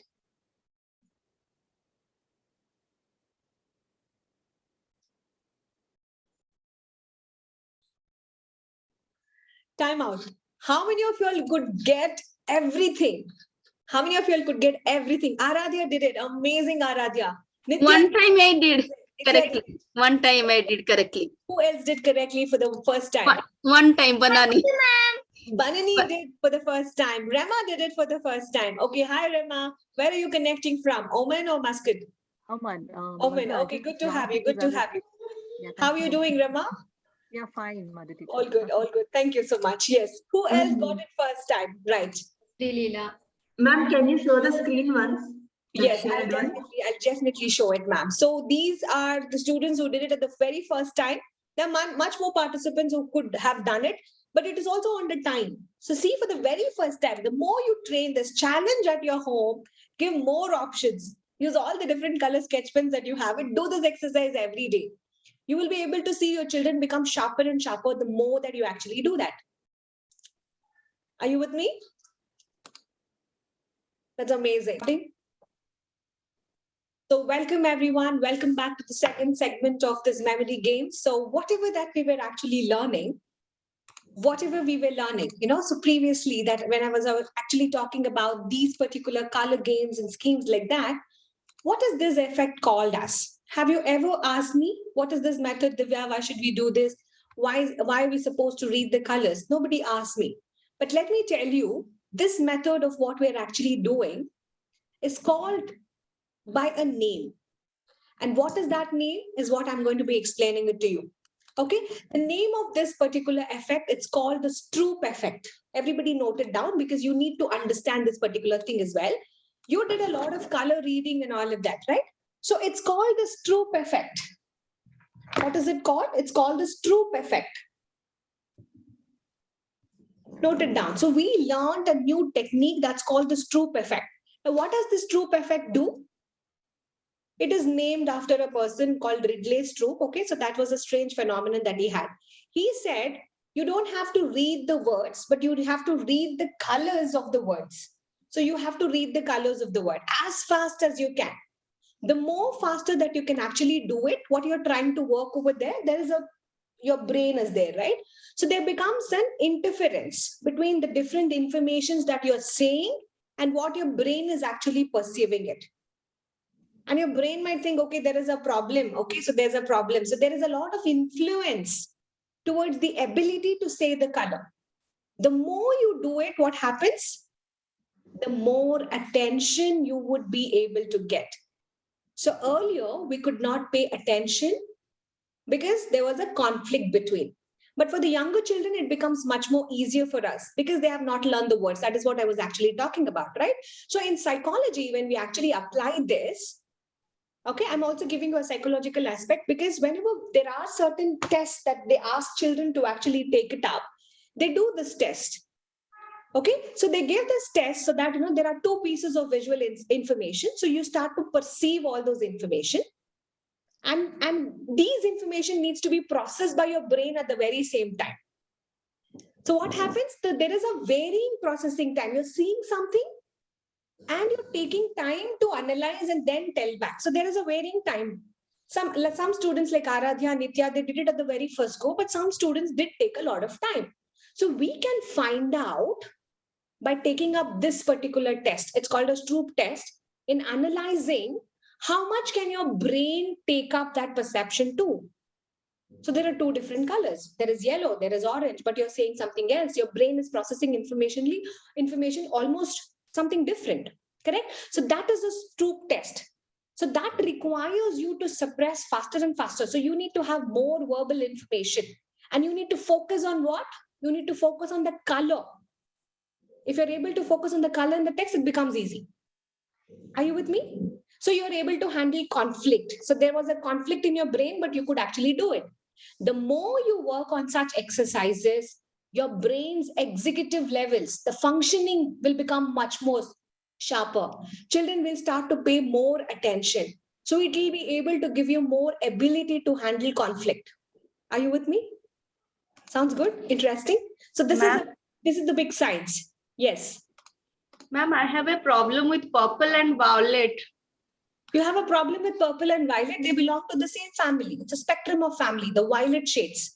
The more it goes towards pink, it's called violet. The more it goes towards the purplish, the bluer side, it's called purple. Okay, so it's a spectrum of shades. Okay, so you mix lots of colors. You have your primary, you have your secondary, you have your tertiary colors all together, and you find out what colors, what grades do they actually fall in. So this is your Stroop table. Okay, so we're going to the next method. Okay, so next is what? One question. This yes, Stroop yes. effect told by whom, ma'am? What is his name you told? The name of the person who gave this Stroop. Okay, it's called, he is Ridley Stroop. Write down Ridley, R-E-D-L-E-Y, Ridley. Okay. Stroop. It's called the Stroop effect. It's called the Stroop effect. Okay, you give this for your children also in your classes. Yes. Okay, so this is one such technology. Yeah. Ma'am, I have a question. Like when the words are big, what I did was like I tried to just close my eyes little low, like small, so that I couldn't see the whole word. I can just focus on the color. That's how I could read faster. But when the words are small, I can see word clearly, then I can't. No Is problem. that Pooja. I think, no, it's not because of the vision problem. Maybe it is not the because vision problem? Not the vision problem. Is that how like we need to suppress our brain, like not focusing on the words and understand only focusing on the color? That's how we should. no, nothing like that. Nothing like that. You don't have to put your eyes this way. See, there's a different technique altogether. So that depends on which Like eye is suppressing. dominant. Okay. Now, thank you, Pooja, for bringing that thing. Okay. So whenever you want to talk about, see, the more questions you ask, the more information I give. This is called about checking which eye is dominant. Are you a right eye dominant or you are left eye dominant? How do we do that?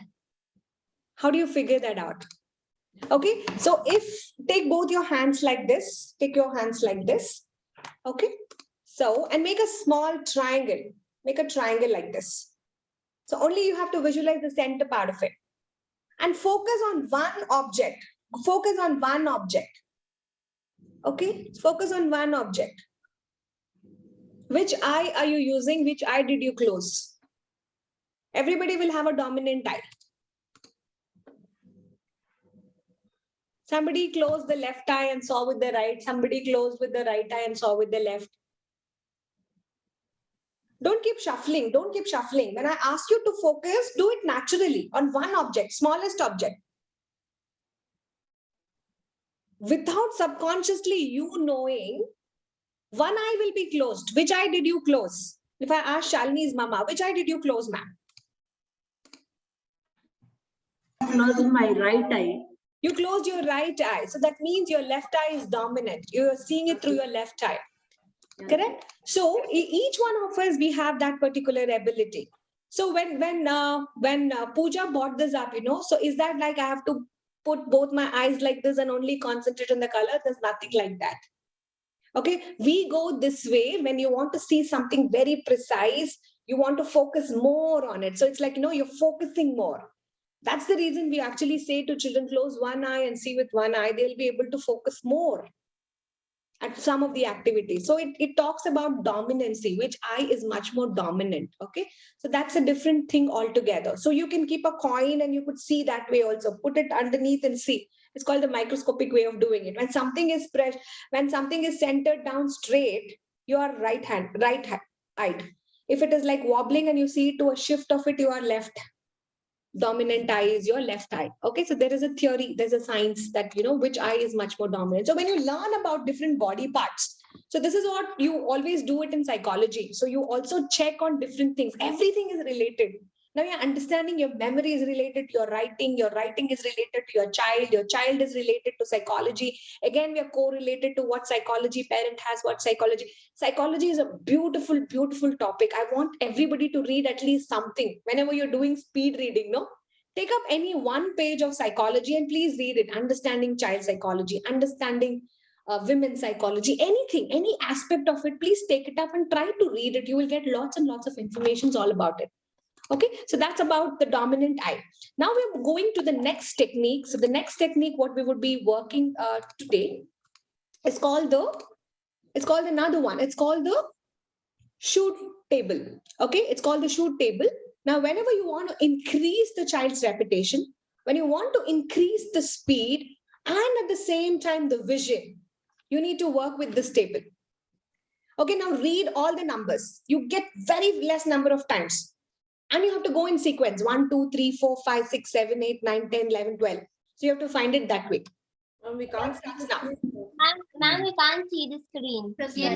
Number screen. Ma'am, we can't see the number screen. Got it.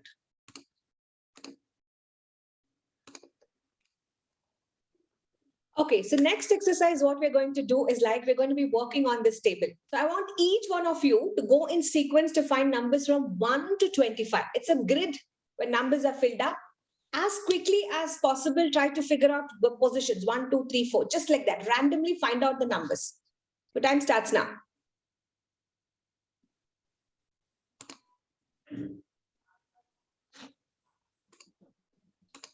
How many of you could get that? How many of you could get that? How many of you could get that?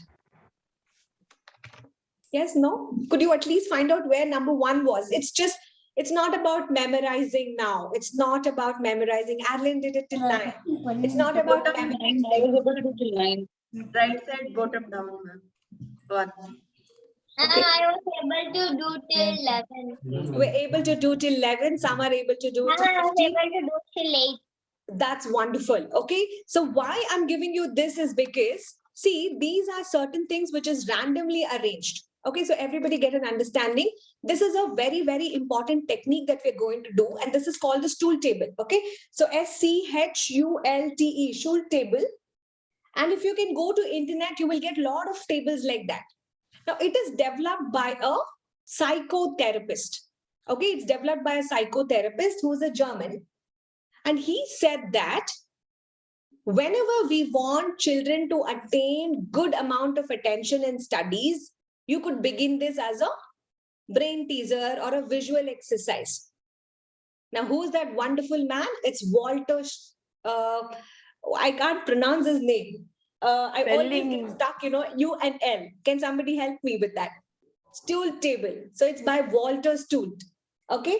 So it is by Walter Stoot. I can remember the name by spelling, but pronunciation, I do have a problem pronouncing. Okay. So pardon me in case if I'm pronouncing it wrong.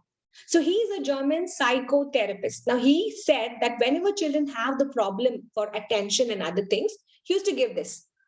And the more you actually do that, what happened? Your visual perception started increasing. The speed reading, as Preeti was asking, the speed reading increases. And that's the psychology. The more numbers you give, the ability to hold the effectiveness of attention becomes stronger and stronger. So he initially started with a grid of 25. Okay, so you could have it. Yes, yes. Ma'am, I just wanted to know that what's the word after the school, that one? Table, T-A-B-L-E. Okay, ma'am. Okay, so it's the stool table. Now, what you need to do here is like it can contain any colors, any numbers from 1 to 25, any sizes, whatever it is.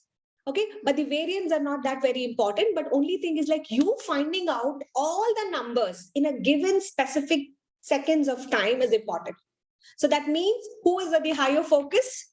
Your eyes. Your eyes. You need to train your eyes to see everything. Find out the first number. Then go tuck, tuck, tuck, tuck and start finding out this. Okay. So shall we do that one more time? I'm going to give you another one. So now who's going to tell me for the first one?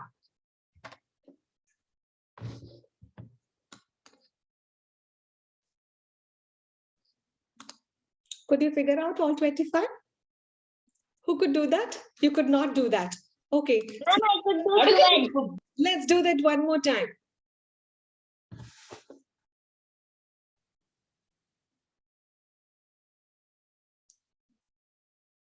Trust your memory.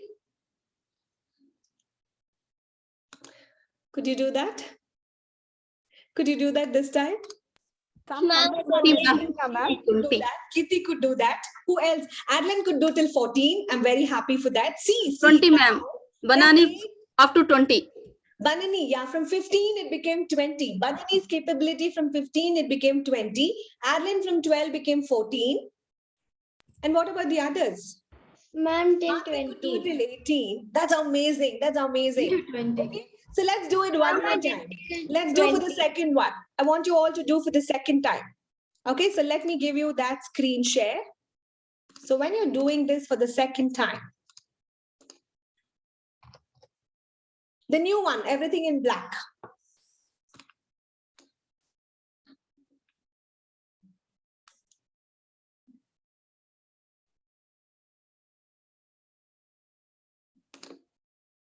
Till where could you get that? Okay, you got till 10. Pooja got till 10. How many at least got closer to 20? Soumya 7. Soumya, you need to upscale. Only 6, Adeline. Okay, I'll give you again. I'll give you that again. So somebody said 12. Banani said 12. Banani, you are like shooting up with the memory challenge. Good job. Do it one more time.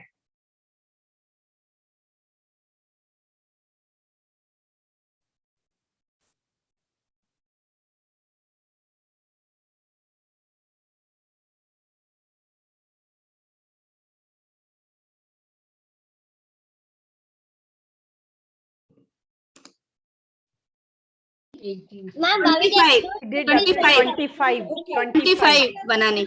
25. Okay, so now you get this. You know what? How many people could do that? Only 5% of people could do that in that given amount of time. So congratulations, Nitya. You trained your memory so that you fall under that 5% of people. What's the trick? Whenever you're going upscale, downscale, whichever way that you want to practice, the concentration is very, very important. So you need to be working towards that. So it's like attention. Everybody was so focused because you wanted to get everything right. Now, how inspirational it's going to be there if you're bringing that onto your family table. When you give certain puzzles like this, when a person takes a hosting thing and you put them onto timers, 1-minute games, your party hackers, give them goodies. See, these are all wonderful science games that you could actually have it on your wonderful gathering.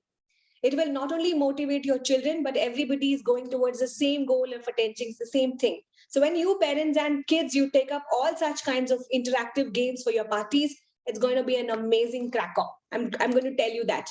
Okay, so this is another one that you could practice it at home. The next technique I'm going to give you is called a Bezold effect. Write down, it's called Bezold effect. Everybody, note it down. So these are all the different techniques. Now you could use whichever that you want to enhance for your child's skills. The next one is going to be a Bezold effect. It is B-E-Z-O-L-D. Okay, so have you heard about these illusions? Illusions, optical illusions and other things. How many of you have heard about that? Illusions, guys. You always have an illusion, right? Illusions. Okay, so the next one is all about that. So it's called the Bezold effect. And it's an optical illusion. So it's anything which is related to illusions. If you want to introduce to your children, this is really a good one. Illusion effect. Now, this is again by a German professor. He was a professor of meteorology. And this gentleman, his name is, know the names, at least like people who are into memory and training, please note down the names. It is Wilhelm Ole Bezold. Wilhelm, M is silent here, von Bezold. So this is the technique that he discovered.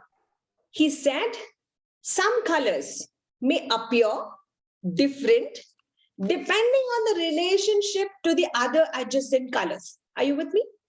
Some colors may appear different. Now see, I'm wearing a very, very darker blue, but it has got a little lightness over here because of the light that is there in front of me.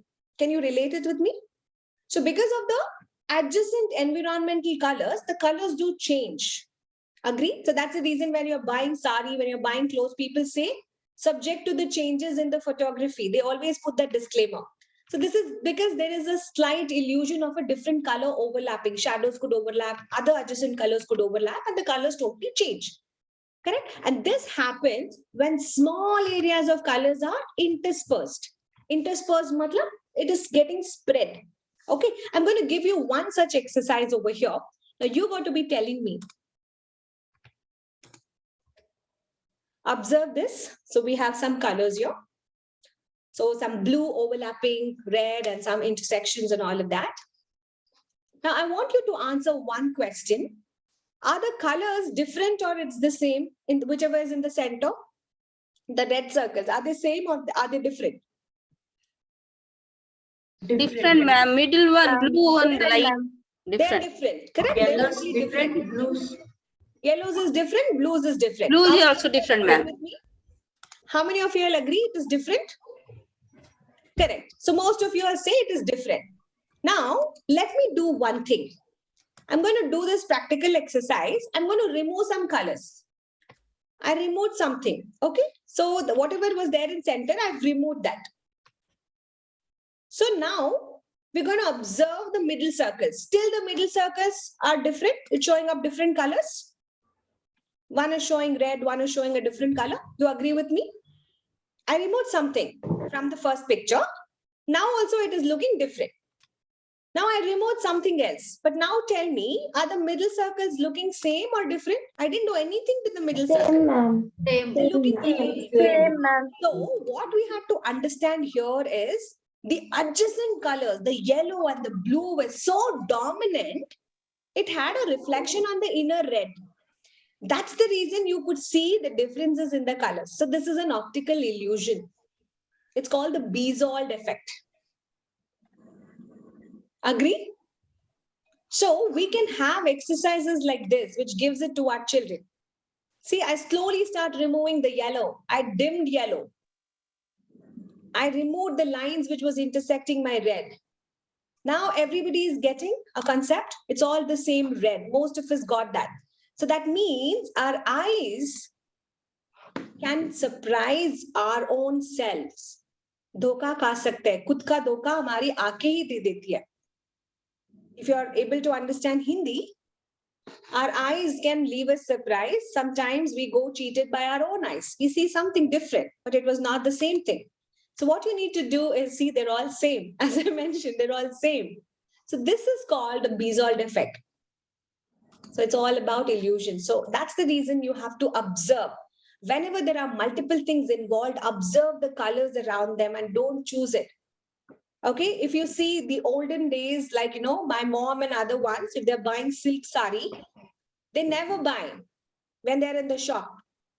They like the sari, they say the sari is very good, but they take it to the natural light and they go see the color there outside the shop. How many of you could relate it to it? My mom does that. She takes it outside because silk is very expensive. And when the showrooms have all this fancy lights, yes, the shades can actually differ. And when you want to get something to the truest self, you have to do a little bit more experimental. So sometimes because of the Bezold effect, there is a little chances of the colors do reinfering. This is one of the way that you could also help children to concentrate better. So this is one technique.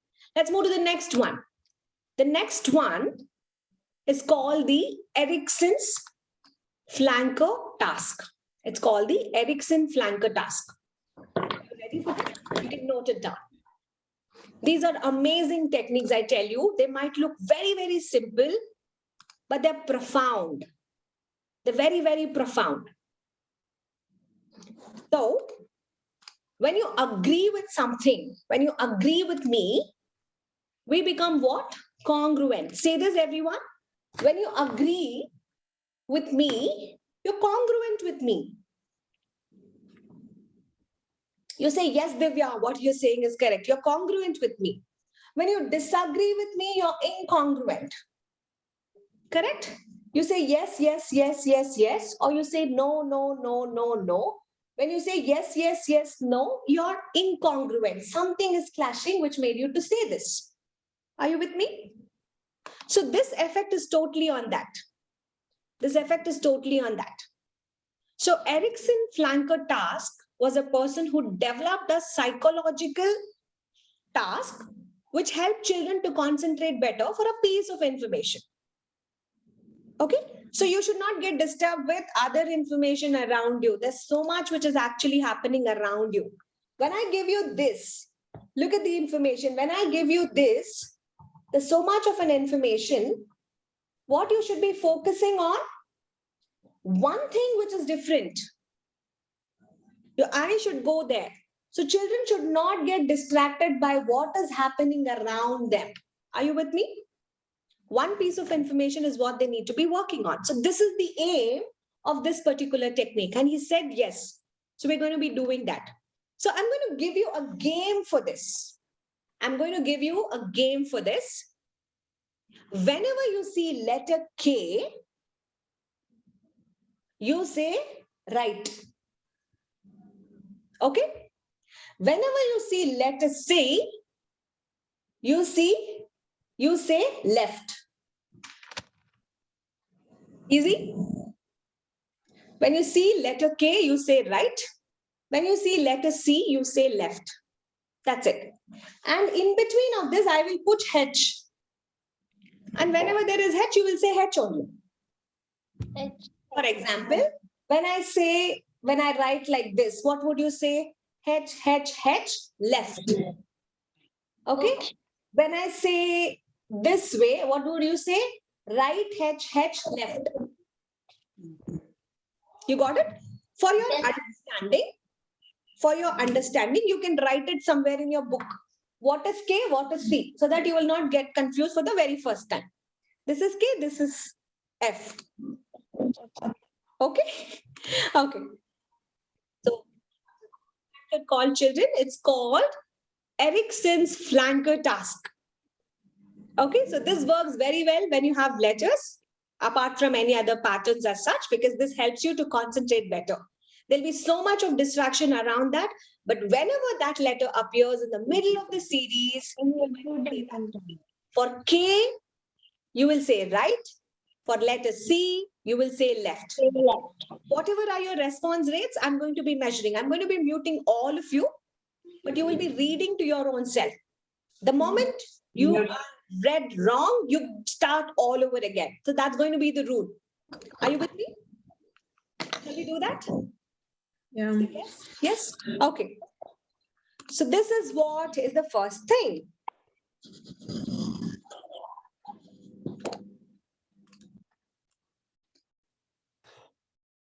So how do you do that? I'm going to give you the first exercise. So it's going to be H, right, H, right, H, right, H, right, right, H,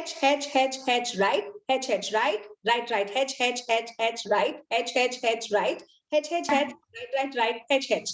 How many of you all got it right? Yes, ma'am, I got right. H, left, left, H. Go by that. Completed, ma'am. Completed? Yes. Amazing. That's amazing. Ma'am, just a second, I'm doing. Okay, I'll wait. See, each one you could time yourself. Whoever's finished, do it faster and faster. Faster and faster. The more quicker you do it, the more faster you can actually get. That's amazing. Time's up. How many could do that? Fun? Interesting? Now I'm going to make it much more difficult for you because I'm going to add both of that.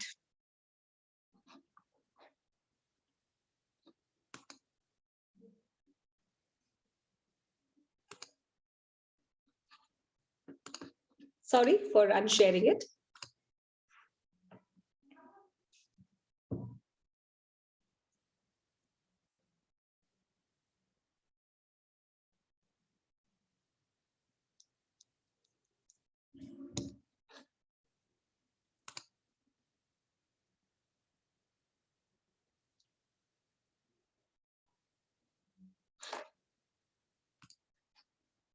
Time's up. Done, ma'am. How many could do that? Done, ma'am. Done? How many of you all got that right? See, it's such a simple one, but it's going to be good. So what, as you parents and teachers, you're going to add, you make your own rule. Every letter could be different. Put them in between and ask them to give this as a concentration exercise. Give it with elderly, give it with the younger kids. They'll have amazing fun with all of that. Okay, so let's now move on to another technique. I'm going a little faster right now. Okay, so stop me in case if I'm a little faster. I'm going to give you another technique. Okay, so this technique, the next technique that we're going to be following is called about sequencing something. Okay, so you will be able to sequence. So I'm going to give you a list of words. Yesterday I said that you can memorize 100 words, right? I said that we're going to be taking that as a challenge. I said we can do 100 words. Some people might be thinking, can it be possible? Definitely yes, but we break them into chunks. We break them into chunks. So we go with list 1, list 2, list 3, and we go with list 8 or list 10. Each of the list will have 15 words. How many words? 15 words. We'll learn 15, then we will link the other 15, then we will link the 30 to the other 15, so 45. So we're going to be doing that way. But what are we going to use? We're going to use techniques of visualization, but it has to have sense. It has to make some sense when we are trying to work with that. So what I'm going to give you is I'm going to give you the first list. I'm going to help you to analyze this word the same way that I do it. So you got to focus this way. Okay, so how do you focus on this particular way? Just see, you got to be starting from this way. Let me use my pen. So I'm going to start first is this. Then I will go with this column. Then I would go with this column, and then the last column is what I'm going. So we have 15 words. This is the way that I want you to remember. Same order, same story. Are you with me, children? Parents, are you with me?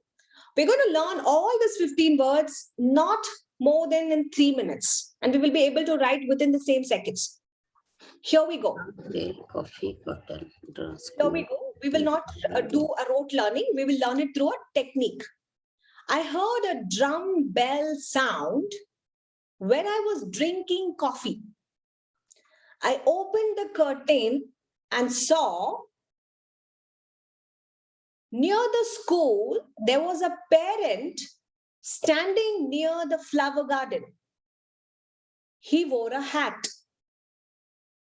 He was a farmer and he was scratching his nose. He had a turkey in his hand. He asked me, "Can you tell me what's the color of my turkey?" I showed him the house and I said it's the same color of the house. When I was pointing to the house, I also saw the river. We'll do it one more time. I heard the drum bell sound as I was drinking coffee. I moved my curtains. Near the school, I saw a parent near the flower garden. He was wearing a hat. He was a farmer and he was scratching his nose. He had a turkey in his hand. He asked me, "What is the color?" I showed the house and saw the river. Now I want everybody to visualize the same story and go through every word.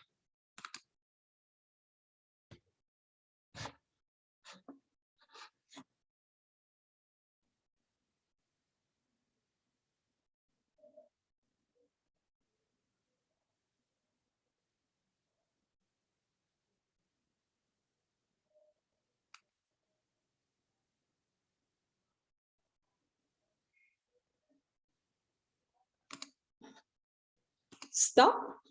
Please write the words. Write down list 1 and write down the words. The time starts now.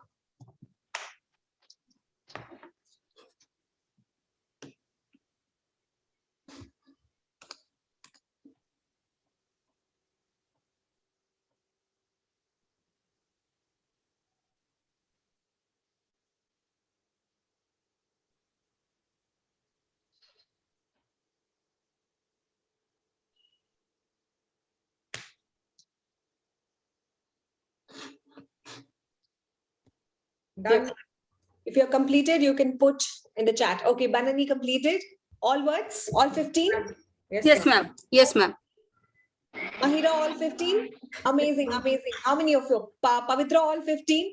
Done, ma'am. Good job. Delphin, all 15? Very nice. Now, put your pencils down. We're going to learn our list 2.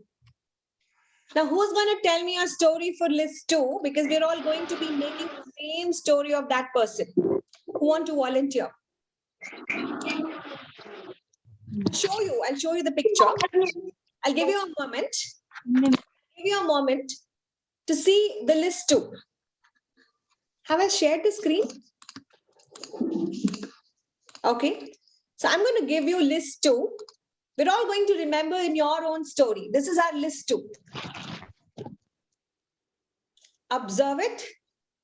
Make a story in your mind. And every word should be in the same sequence.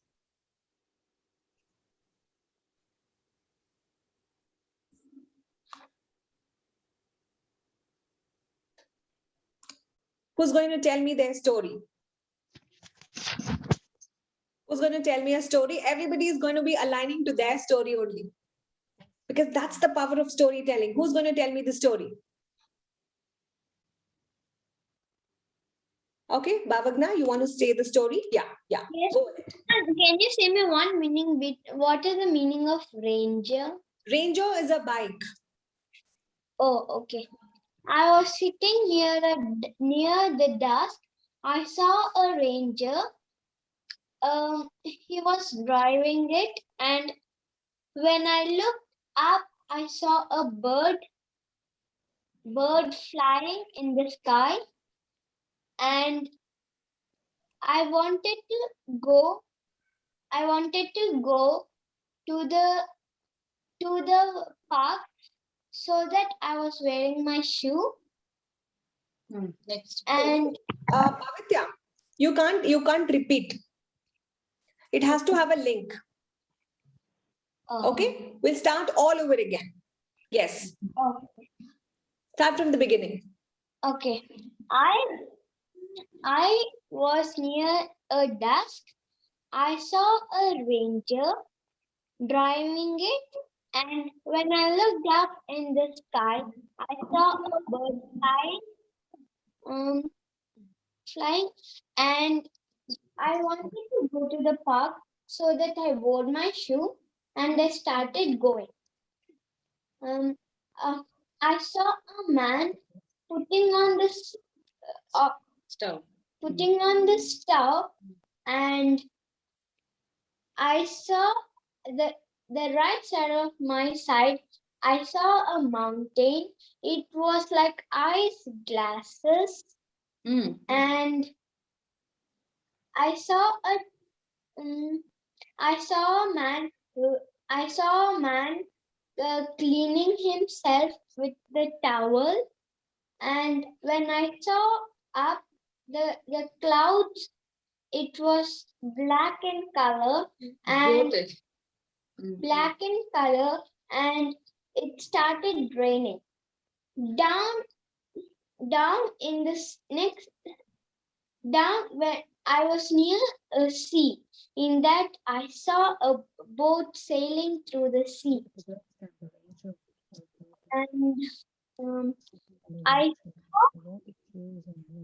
saw a lamp with a man who is who is uh, going through the lamp, and I saw a boy who is shooting in a gun. Who was playing with a gun, and I saw one something with a pencil, and in church I saw some people praying for God, and in a fish pond there were so many fishes. Thank you, dear. Thank you so much. See, what happened here was like, it was her story. When she was imagining it for herself, she brought in so many other objects. Sometimes what happens here is like, because there are so many objects which is getting involved, you might forget about what was the word. How many of you all lost track over there? Okay, so this is something which is very important when we learn something called as link method. This is a different method, but the first one is visualization. Now here, as Bhavitya said, you can bring anything. It's your story. You wanted to remember it in your own way. So that's the reason you bought so many objects. But when we go to the professional memory master programs, they don't bring any third objects. They link only first word with second word with the third with the fourth with the fifth. They bring something called as a nonsensical story. It might not make sense, but they still make up a nonsense story. So are you with me?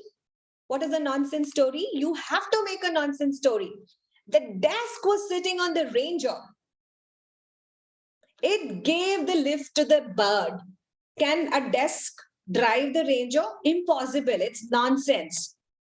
Okay, so it's nonsensical most of the times. The more shorter your story becomes, more precise your words remembrance will be there, because your brain will have to now take so much of information. What Bhavitya and Bhavagnya was telling me, they did an amazing visualization of what they had. That's their way of remembering.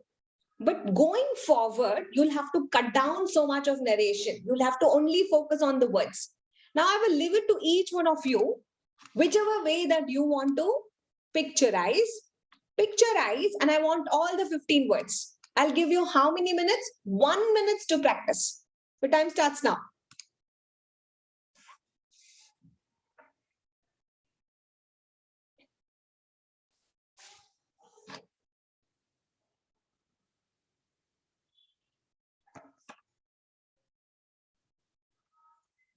Ashna, concentrate on the words.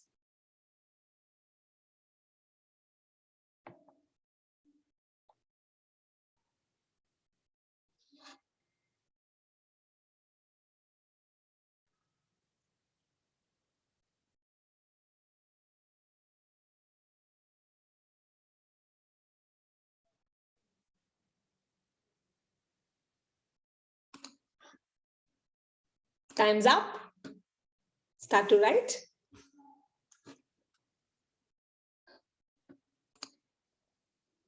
This is our list 2. Ma'am, should we write the story or the word? Words, only the words. You will write only the words in the Okay. same sequence.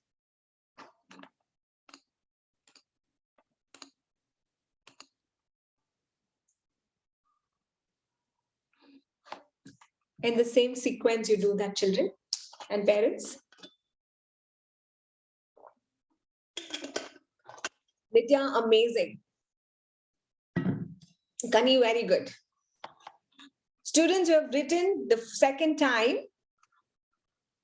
I want you to write the first and the second together without saying or flipping back.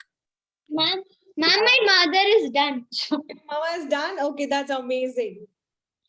Mahira's mama is done. Mahira is done. Amazing. Preeti is also done. Amazing. Banani is done. Very good. Now I want you to write your list 1 and list 2. Let's see how many of you all could remember all the 30 words. Ashna, amazing. How many words you got, Ashna? All? Amazing. That's good. See how powerful this technique is. So everybody is interacting with me. Everybody is focused. Everybody is working. That's the reason. Rema's done. Amazing. Rema, do the first and the second list also. Amina got 13. That's great. Out of 15, got 13. Second is done. Good job. Good job. Children, if you have finished your first, second, do first and second one more time. Let's see if you remember. Yes, Bhavitya. Ma'am, should we write them all together? Yes, now you will write all together. I wanted to test if you remember all the 30. Okay, so Divya ma'am is taking a lot of tests today. That's amazing. Nitya, good. Rema, good. Ashna, good. Done, done. Mahira, good. First and second, both done. Nitya, all 30 on 30. Nitya, 30 on 30. Amazing you are. Huh? Amazing you are. Good job. See, that tells us how powerful your imagination is. How much your observation skills are. Nitya, you remember when I analyzed your handwriting, I told you you have great attention to details. Yes, ma'am. Yeah, so see, it proves up. It proves up. Somewhere down the line, your handwriting traits do match as a personality of what you are. Some people are still struggling. Some children are still struggling because they're not able to pay attention. It shows up in your writing as well. Both are done. Kani done. Very good. Aparna, 28. Wonderful. 28 is a good number because there was a gap. When you do that one more time, your brain thinks it's much more important for you. Okay, so let's stop this activity. So this is our one great methodology. Okay, I'll give you 30 seconds more to wind up if you're still doing. And then we will go to the next method. It's amazing. It's called the hanger method. You will fall in love with that.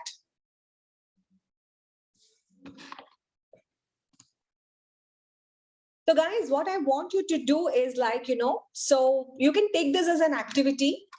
You're going to do list 1 as we did list 2. Same way you will practice list 3, list 4, list 5, list 6, list 7, list 8, and then you'll give me all the 100 words. Are you with me? You're going to use the same technique and you're going to have all of that. I'm going to see, you have to be really honest with your own self. And you're going to do this activity today itself. Evening, anything, take your own time. Make this Sunday useful, dedicated it to a memory class learning. Let's accept this challenge and get 100 words, at least 100 words. If you can remember it, I will be more than happy. How many of you are ready for this challenge? Type me in the chat box. I want committed students. Me, Kirti, very good. I'm noting it down. I'll export this chat and I'll ask you back. Kirti, yes. Adeline, yes. Rema, yes. Aparna, ready for the challenge. Aparna always sends it to me. Swagatika always sends it to me. Bhavatya, Bhavagna, wonderful children. Kani always sends. Delphin always sends. Hamsa ma'am, ready for the challenge. Amina, me at night. Okay, Amina, accepted. Madhvi, very good. Nithya, very good. Amazing students you are. What about the others who have not committed? Are you doubting yourself? Are you doubting your memory? Are you doubting your skill? No tries, Mahira, no try. You have to do it. There's no try if, but no. When you're not texting me, see, I'm trying to impose certain restrictions here. I want you to volunteer, but at the same time, I want you to do it also. Isn't that how the parents and teachers are? They'll say, children, that's okay. If you would like to enroll, you enroll. But then I'll be like, I'll be happy if you can enroll. Ma'am, actually, I forgot to write in the chat box. That's amazing. That's amazing. Manini, I want you people to take action. That's it. See, I want you to learn this technique for today itself and finish it today so that, you got that trick of getting and accepting the challenge. I can do it. So it's like you're challenging your own self. And when you could do that, you will be amazed to see, yes, I can do this. It's not that very difficult at all. The next method that I'm going to be introducing is going to leave you for surprises, because once you do this is called the hanger system. So this is by an Indian person itself, Mr. Latesha. So I have learned it from him. But there are a couple of changes that I wanted to make it to this particular system. So that's how they have used it. So this method, he told me once that he has applied this to thousands of children, especially the younger ones and the older ones. They're able to remember anything and everything. Even if you give them a number of, say, 50-digit number, children are able to remember. I was very much shocked. I said, like, sir, how is this possible? Because sometimes when you learn something from someone, you have to also have that gratitude to put their name. From whom did you actually learn this particular technique? When you learned it from Hamsa ma'am, accept that I learned it from Hamsa ma'am. Tell it to people I learned it from her, because she's a memory coach. I have learned so many memory exercises from her. In the last class, she showed me about that. I have an art of living coach over here, Soumya.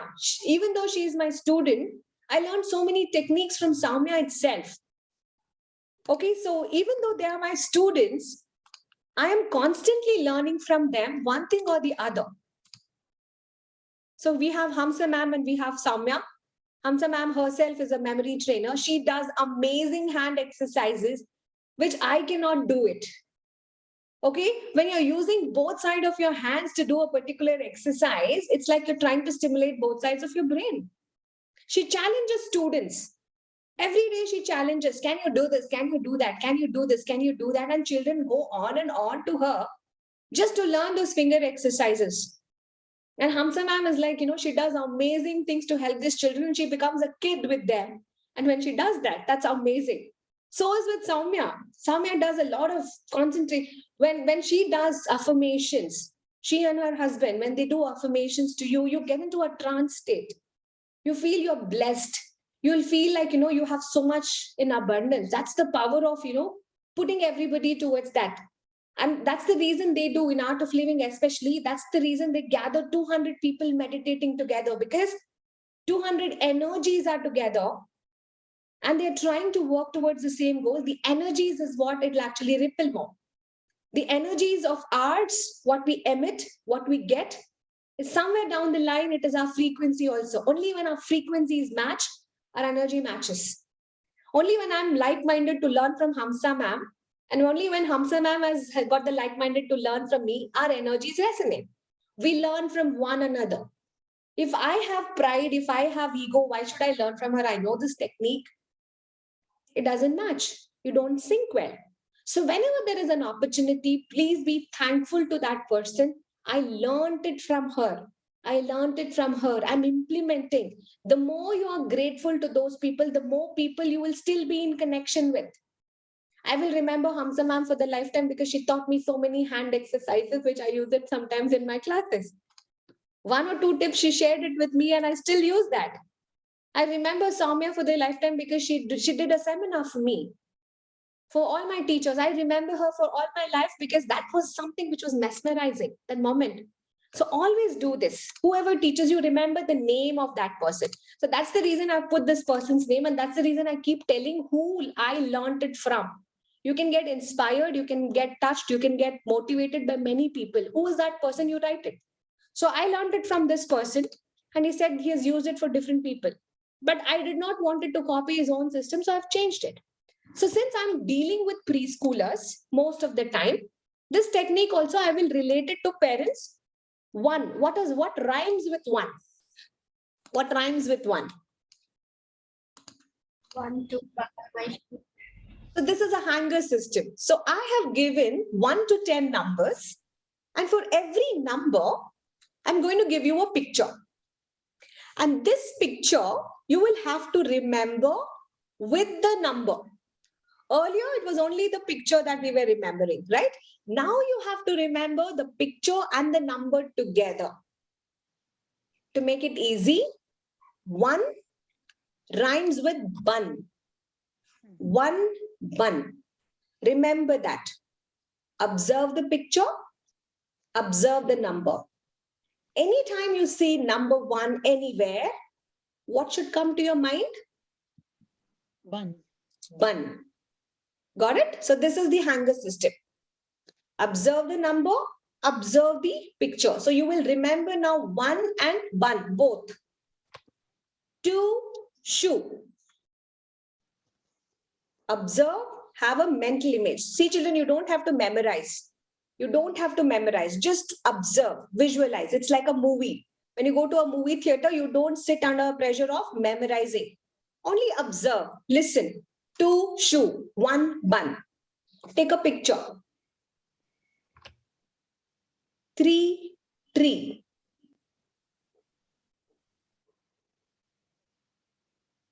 4 door.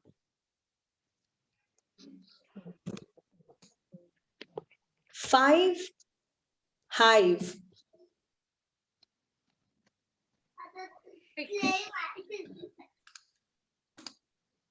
6 sticks.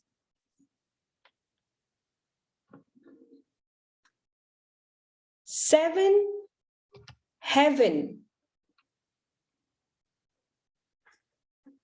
8 night.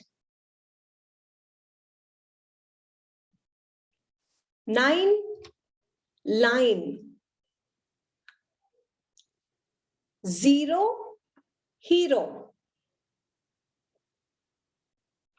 10 hen. Observe all the numbers and all the pictures. From here, you will remember the number with the picture.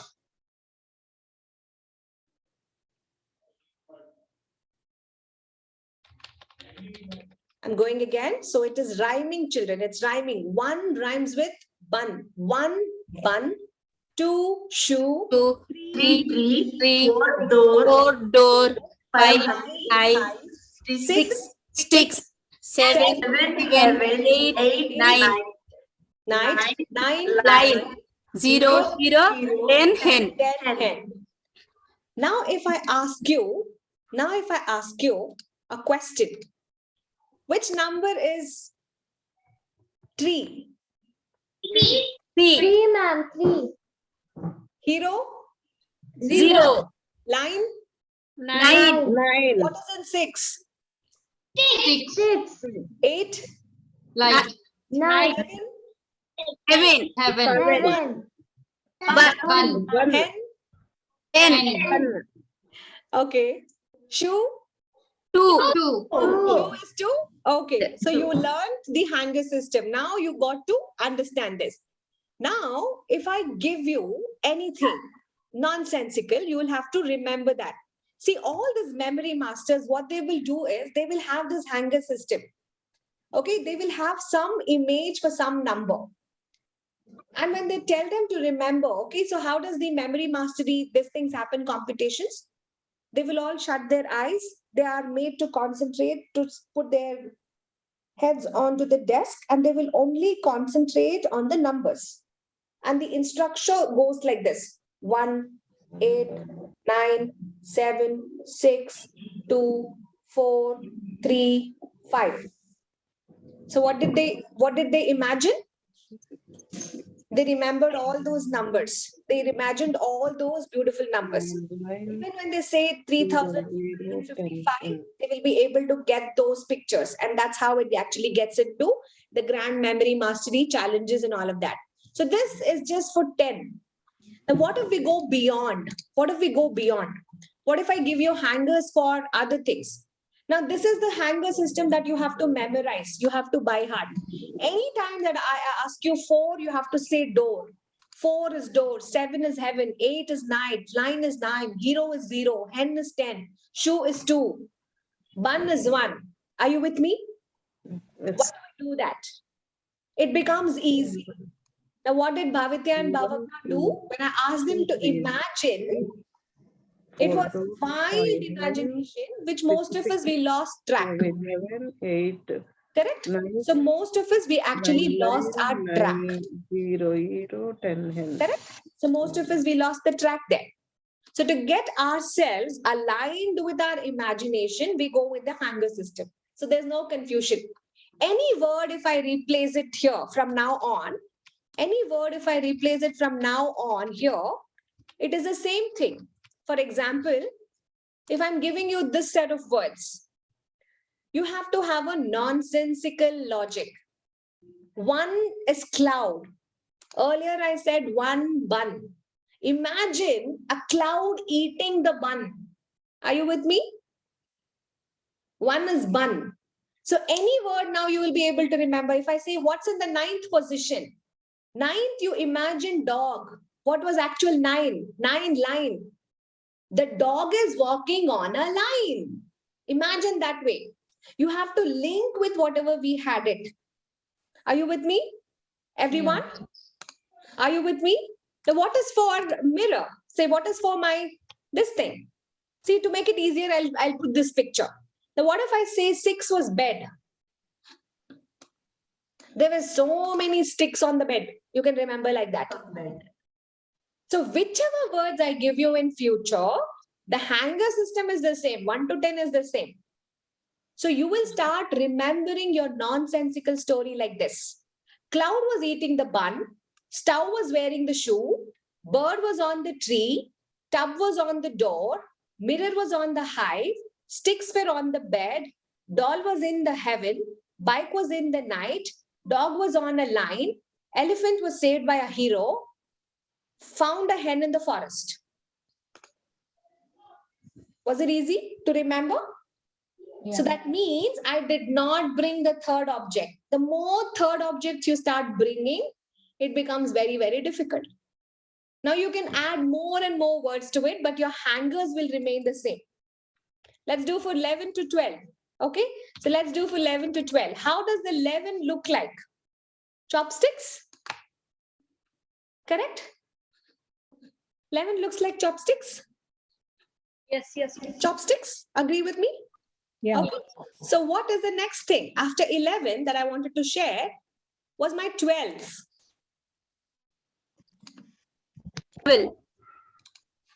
Towel. I closed it. Okay. So 11 is my chopsticks. 12 is my towel. 13. Since there is teen there, I'm going to add a thirsty teen, a teen who's feeling very thirsty. 13, thirsty teen. 14, far away teen. 15, a flat screen. 16, spleen, a body organ, spleen. 17 is lion. You might ask me, how is it lion? I'll tell you, if you reverse L-I-O-N, it is number 17. So 17, lion. 18, engine. 19 is Naren, is a cricketer. 20 is Bentley, Bentley car. So remember that way. So let's do it one more time. 11, chopsticks. 12, towel. 13, thirsty teen. 14, Far away. 15, flat screen. 16, spleen. 17, lion. 18, engine. Engine. 19, Narain. 20, Bentley. Bentley.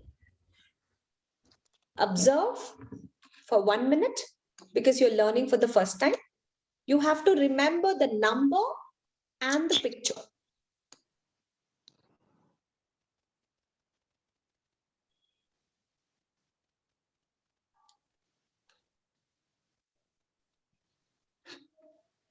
What do you said for 16, Madhu teacher? 15? 16 is spleen. Spleen, S-P-L-E-E-N. It's one of the body organ. Spleen. Spleen, S-P-L-E-E-N. Spleen. 17 is lion. When you reverse the spelling of lion, it looks like number 17. So I thought, okay, so this is by Madhukar sir. Okay, so Madhukar sir knows this technique. Number 16. 16 is spleen. 16 is spleen, dear. Excuse me, ma'am. Yes? Ma'am, for 14 instead of far away teen, can I write it as far teen? Far teen, yeah, you can write far teen also. That's okay. Far teen or far away teen, whichever is comfortable. Okay, so when we do that, can you all now tell me what it is? 11? Chopsticks. Very good. It looks like 11. 12? Quicker. 13? 13. 13. 14? Far away. Far away teen. Fast screen. TV screen. 16? Screen. 17? Lion. 18? Engine. 19? Bentley. 20? Wonderful, wonderful. Now, what if I ask you in between now? 3? Thirsty. Thirsty teen. 3. Number 3. 3. Number 8. 3. Night. Night. Very good. Number 13. Number 13. Thirsty. Number 9. Line. Number 2. Shoe. Number 11. Chopsticks. Number 13. Number 13. 7. Heaven. 10. 10. 12.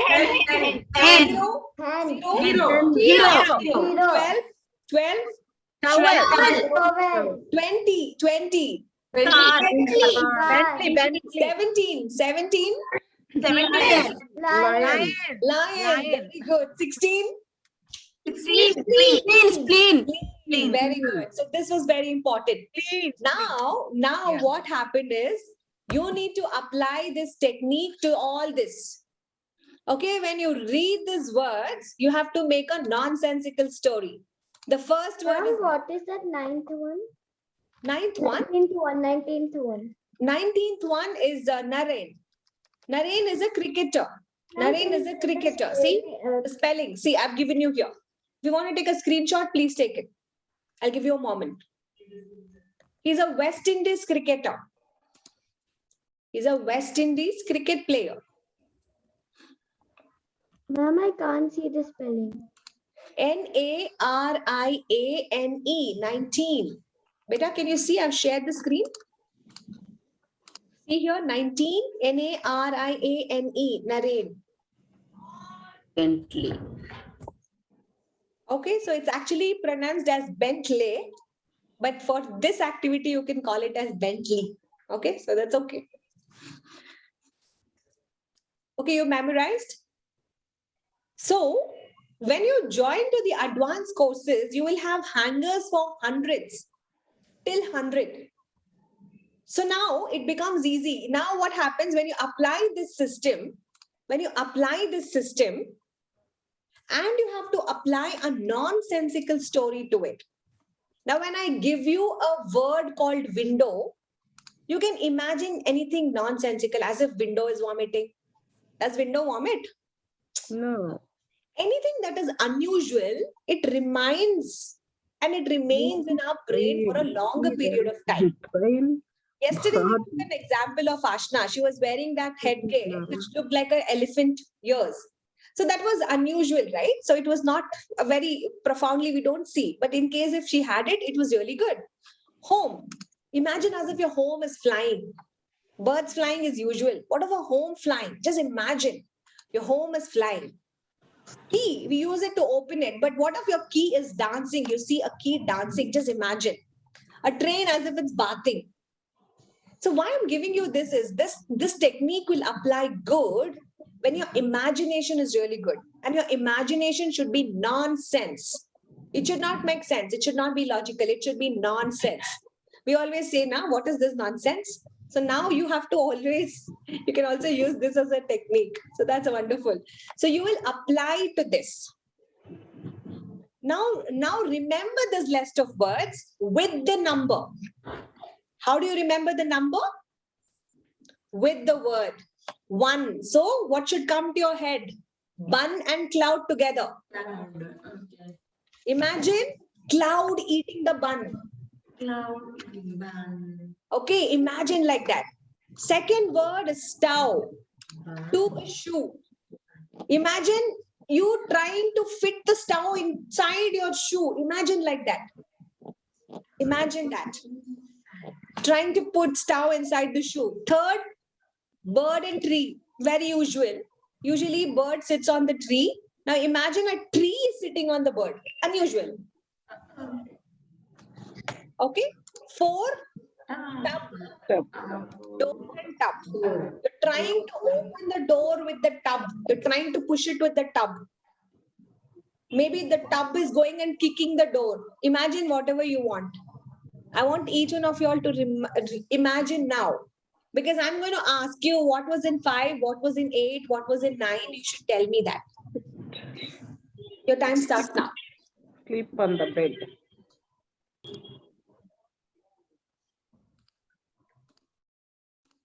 Using the hanger methodology, you make a nonsense story and you start linking to the list of words which is given.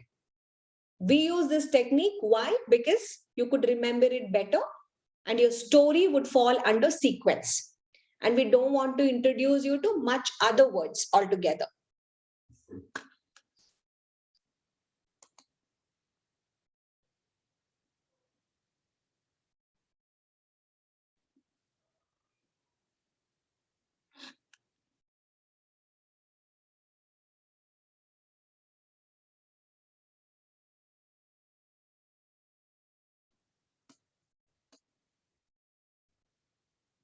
For the very first time, it will take some time to memorize, to get it hub.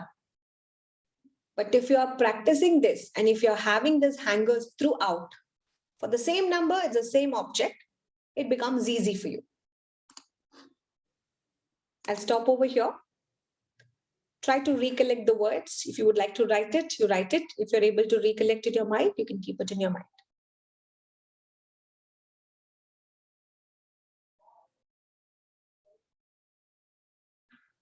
The questions goes, what was number 2? What was the word in number 2? Stove and shoe. No, you can say only stove. Shoe. Shoe is now for you to keep it inside. You should not tell to the world. The second word is stove. Okay, what's the 7th word? Doll. Doll. Doll. No, it's not heaven. From now on, children, you should not. Dawn is there in heaven. Heaven is for you to get. The hanger you got. You got a hanger, sister. Doll is there in the heaven. What's the second word? What's the second word? Stove. Two is there in the stove. What's the 4th word? Tub. Tub. Very good. What's the 6th word? What's the 6th word? Bed. What is the 8th word? Bike. Doll. Which number was the word forest? Which number was the word forest? 10. Amazing. Which number was the word cloud? 1. Very good. Which number was in the word mirror? 4. Which one? 5. Yeah, it is actually 5. Which Five. number was the word bike? 8. Yeah, 8? Wonderful. Amazing. So do you think it would have been easier for us without the hacker system? What if I had given you 30 words and if I ask you to tell me the number? If you would have imagined the word with the hanger, it becomes even more easier. When you learn this technique and when I ask you what's the 21st word, what's the 27th, what's 17th, what's 19th, what's 21st, you will get it immediately because you imagined that hanger with this word and you made a nonsense story out of it. Anything that is unusual goes to your Mind. It goes to your brain. What if I had put a blue colored lipstick? You would have never forgotten me for your lifetime. What do you call that? Usually the kids put, right, the center pony here. And if I would have come to the class, it would have looked so unusual. You're like, what a mess. Look at the teacher, how is she dressed up? Correct? So there's something unusual you have to always find. What if the king comes to your home all of a sudden and he says, I'm the king from this particular palace? It's unusual, right? So it usually doesn't happen. So you will remember that instant for your own lifetime. So always, that's the reason, whenever you're imagining, whenever you're visualizing, visualize something which is unusual. Yes, Aparna, anything that is unusual is special. For children, that's the reason they go to the theta state. For adults, apple. For them, it's fascinating. Oh, this is apple. Because they're watching for the first time. And people always ask me, should I teach apple or should I teach astronaut? Both are same. They have not seen apple. They have not seen astronaut. It's same. But we have made a logic. Apple is easy, ma'am. So that's why A for apple. Okay, go for it. What if somebody wants to teach A for antelope, A for alligator, A for acorn? It's up to you what word you want to do. For them, everything is new. Everything is unusual. That's the reason they go to what state? The theta state. And it is so divine. Yes, Pooja. So I am in theta state when I'm learning this memory technique, memory new thing, right? So this is called theta state. Yes. Because everything is new to Everything me. is unusual. Even adults, we can go to theta state. That's what I was trying to say. But for children, you don't have to make them get into theta state. For me, I had to bring these exercises to take you to the theta state. What if Since they were it is not new to me. It's new Since to it is you. new to Even yeah. if I would have said memorize this puja without giving me these techniques, it is usual. You go by rote learning. Bed. Okay. You go that way. You wouldn't have imagined the unimaginable. Window vomiting, something, cloud eating a bun. It's so unusual. The next time I can have the first word as bottle. One is trying to balance on the bottle. You imagine that way next time. The next set of words, if I give the first word as desk, how do you imagine? Maybe there's the clouds are sitting inside the Clouds eating the bun sitting on the desk. No, you should not bring the third object. Now I'm giving you for the next time. If number one was a different number altogether, if it was a different set altogether, just imagine if I give you this. If I give you this. Shoe. Yeah, if I give you this, try to imagine this one. It's violin. Violin. So your number one is violin. Imagine as if Bun is playing the violin. It doesn't happen. But the first word was bun and the first word is violin. When you imagine that, that never goes out of your thought. That first word is violin because you imagine that. Second word is tree. Imagine a tree-shaped shoe.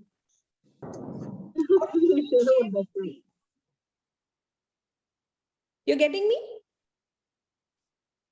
Unusual it is. The more unusual, the more popular it becomes and it stays for a longer period of time. So this is what I wanted to convey to all of you today in this particular program.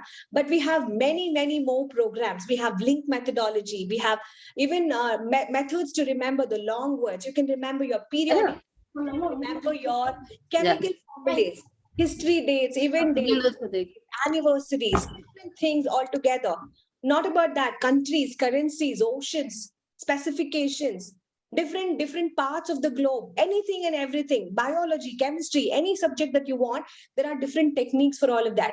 We have hardly learned very few techniques over there. So we have advanced memory courses also for children. In case if you are interested, these programs will be running only twice. So one is going to start in the mid of February. The other one is going to start in the month of April during the summertime and during February. So whichever is a time slot that is comfortable for you to enroll your kids, that is going to be for a kids program. But as parent, like how now you're all attending, you could also attend that with your children because it's going to help you. But what's the next agenda for us is whatever techniques that I have given you, I will be posting in the group for the next 15 days. For the next 15 days, just to make sure if the techniques are working. Are you with me? Because if I close down the session today, you will forget. Next 15 days, I don't want anybody to leave the group. Everybody will be there in the group. I don't want any of the students to leave the groups. I will be posting in the group what you have to do. I will tell link method, get this. Kids age for the classes, Pooja, you can start from 3 years onwards. But if you're getting into advanced level, it's like it's good enough if they're 6 years and above, because there are more techniques for the older children. It's much more beneficial for their academics because mnemonics gets introduced. Many mnemonic techniques gets introduced. So it's accepted for the elders. As a parent, if you want to get into the translate and learn the memory hacks, you're most welcome. You could do that. Okay. So number 17, if you want to flip, yes, Abhay says it is lion. Correct. Lion. Correct. If you're trying to flip lion, that's how number 17 comes. So that's the reason for 17 I put lion. It's not rhyming though, but if you're flipping over, it looks like number 17. So you could remember that. Okay, so that's there. So I'm going to tell you about the further coming dates on the advanced courses of memory. We also have an upcoming handwriting session in case if somebody is interested to take up handwriting, learning handwriting as a science, as a profession. If you want to facilitate to your own students, you're most welcome. Okay, so that is one of the upcoming program that we do have it. I'm going to be sharing you all the details of the group and all the 3 batches. So you could look into it and you could let me know on that. Now I wanted you to tell me what was that insight that took you from this program? What was the most thing that you learned about this program? Anybody wants to share something? 5 minutes, Andrika. Anybody wants to share something? What was your takeaway? It is not going past 1 minute, Andrika. It is very useful for kids and even for me as well. Even the story writing, I found it fantastic. I mean, remembering the words. This we can use for kids, increasing the vocabulary. So it will, these unusual things, even kids also will enjoy. So kids, we can develop vocabulary for this. Thank you, Divya. That's amazing, Kirti. So you have to work on the system. That's what I said. I want to tell. Okay. Sorry. Yes, ma'am. It's very, very nice. I just have learned how to remember the things and how to teach the kids and how to teach them in particular way, how to get them to concentrate on the subject. And actually, my daughter is before when she is going to school, she is very fast. Nowadays, she is writing very slowly. Yesterday, I have observed her, she is doing some fastness because I am applying some of the techniques in this section. It's really nice. I'm very, very glad that you found this useful for Shanvika. Yeah. More power to you and to her, ma'am. Thank you so much. Yes, Hamza, ma'am. Yes. See, the games are very, very, I feel that is very interesting. It make the kids to lot of, nowadays the kids are having lot of distraction, lot of this. This will make them to bring in the coordination, they will bring it. After that, they will make study means 10 minutes, 20 minutes. Then again, you go back any one of the game and do it. That is my suggestion and it will work out. That's amazing. Interesting. So Thank you, ma'am. Thank you. I'm waiting for some other course from you. It is interesting. Thanks a lot for teaching. Definitely, ma'am. We look forward. See, you got a bonus tip from the memory coach itself. She said this is going to be helpful. So when your child is learning something and at the same time that you want to give them a break, what Hamza ma'am says, instead of giving them a physical break, give them a mental challenge like a riddle or a puzzle like what we did. So that's going to be amazing. Thank you, Hamza ma'am. So Most we have, welcome. yes. Ma'am, techniques is amazing, ma'am. Yes. Amazing. And Please raise games your also. hand. Please raise your hand. Yes, I have Aradhya's mother. Yes, yes, Aparna. Aparna. Yes, ma'am. Actually, I hello to everyone. Happy to see you all in the sessions, and thank you, Divya ma'am, for teaching. Actually, I just want to say, Raise hand kariba.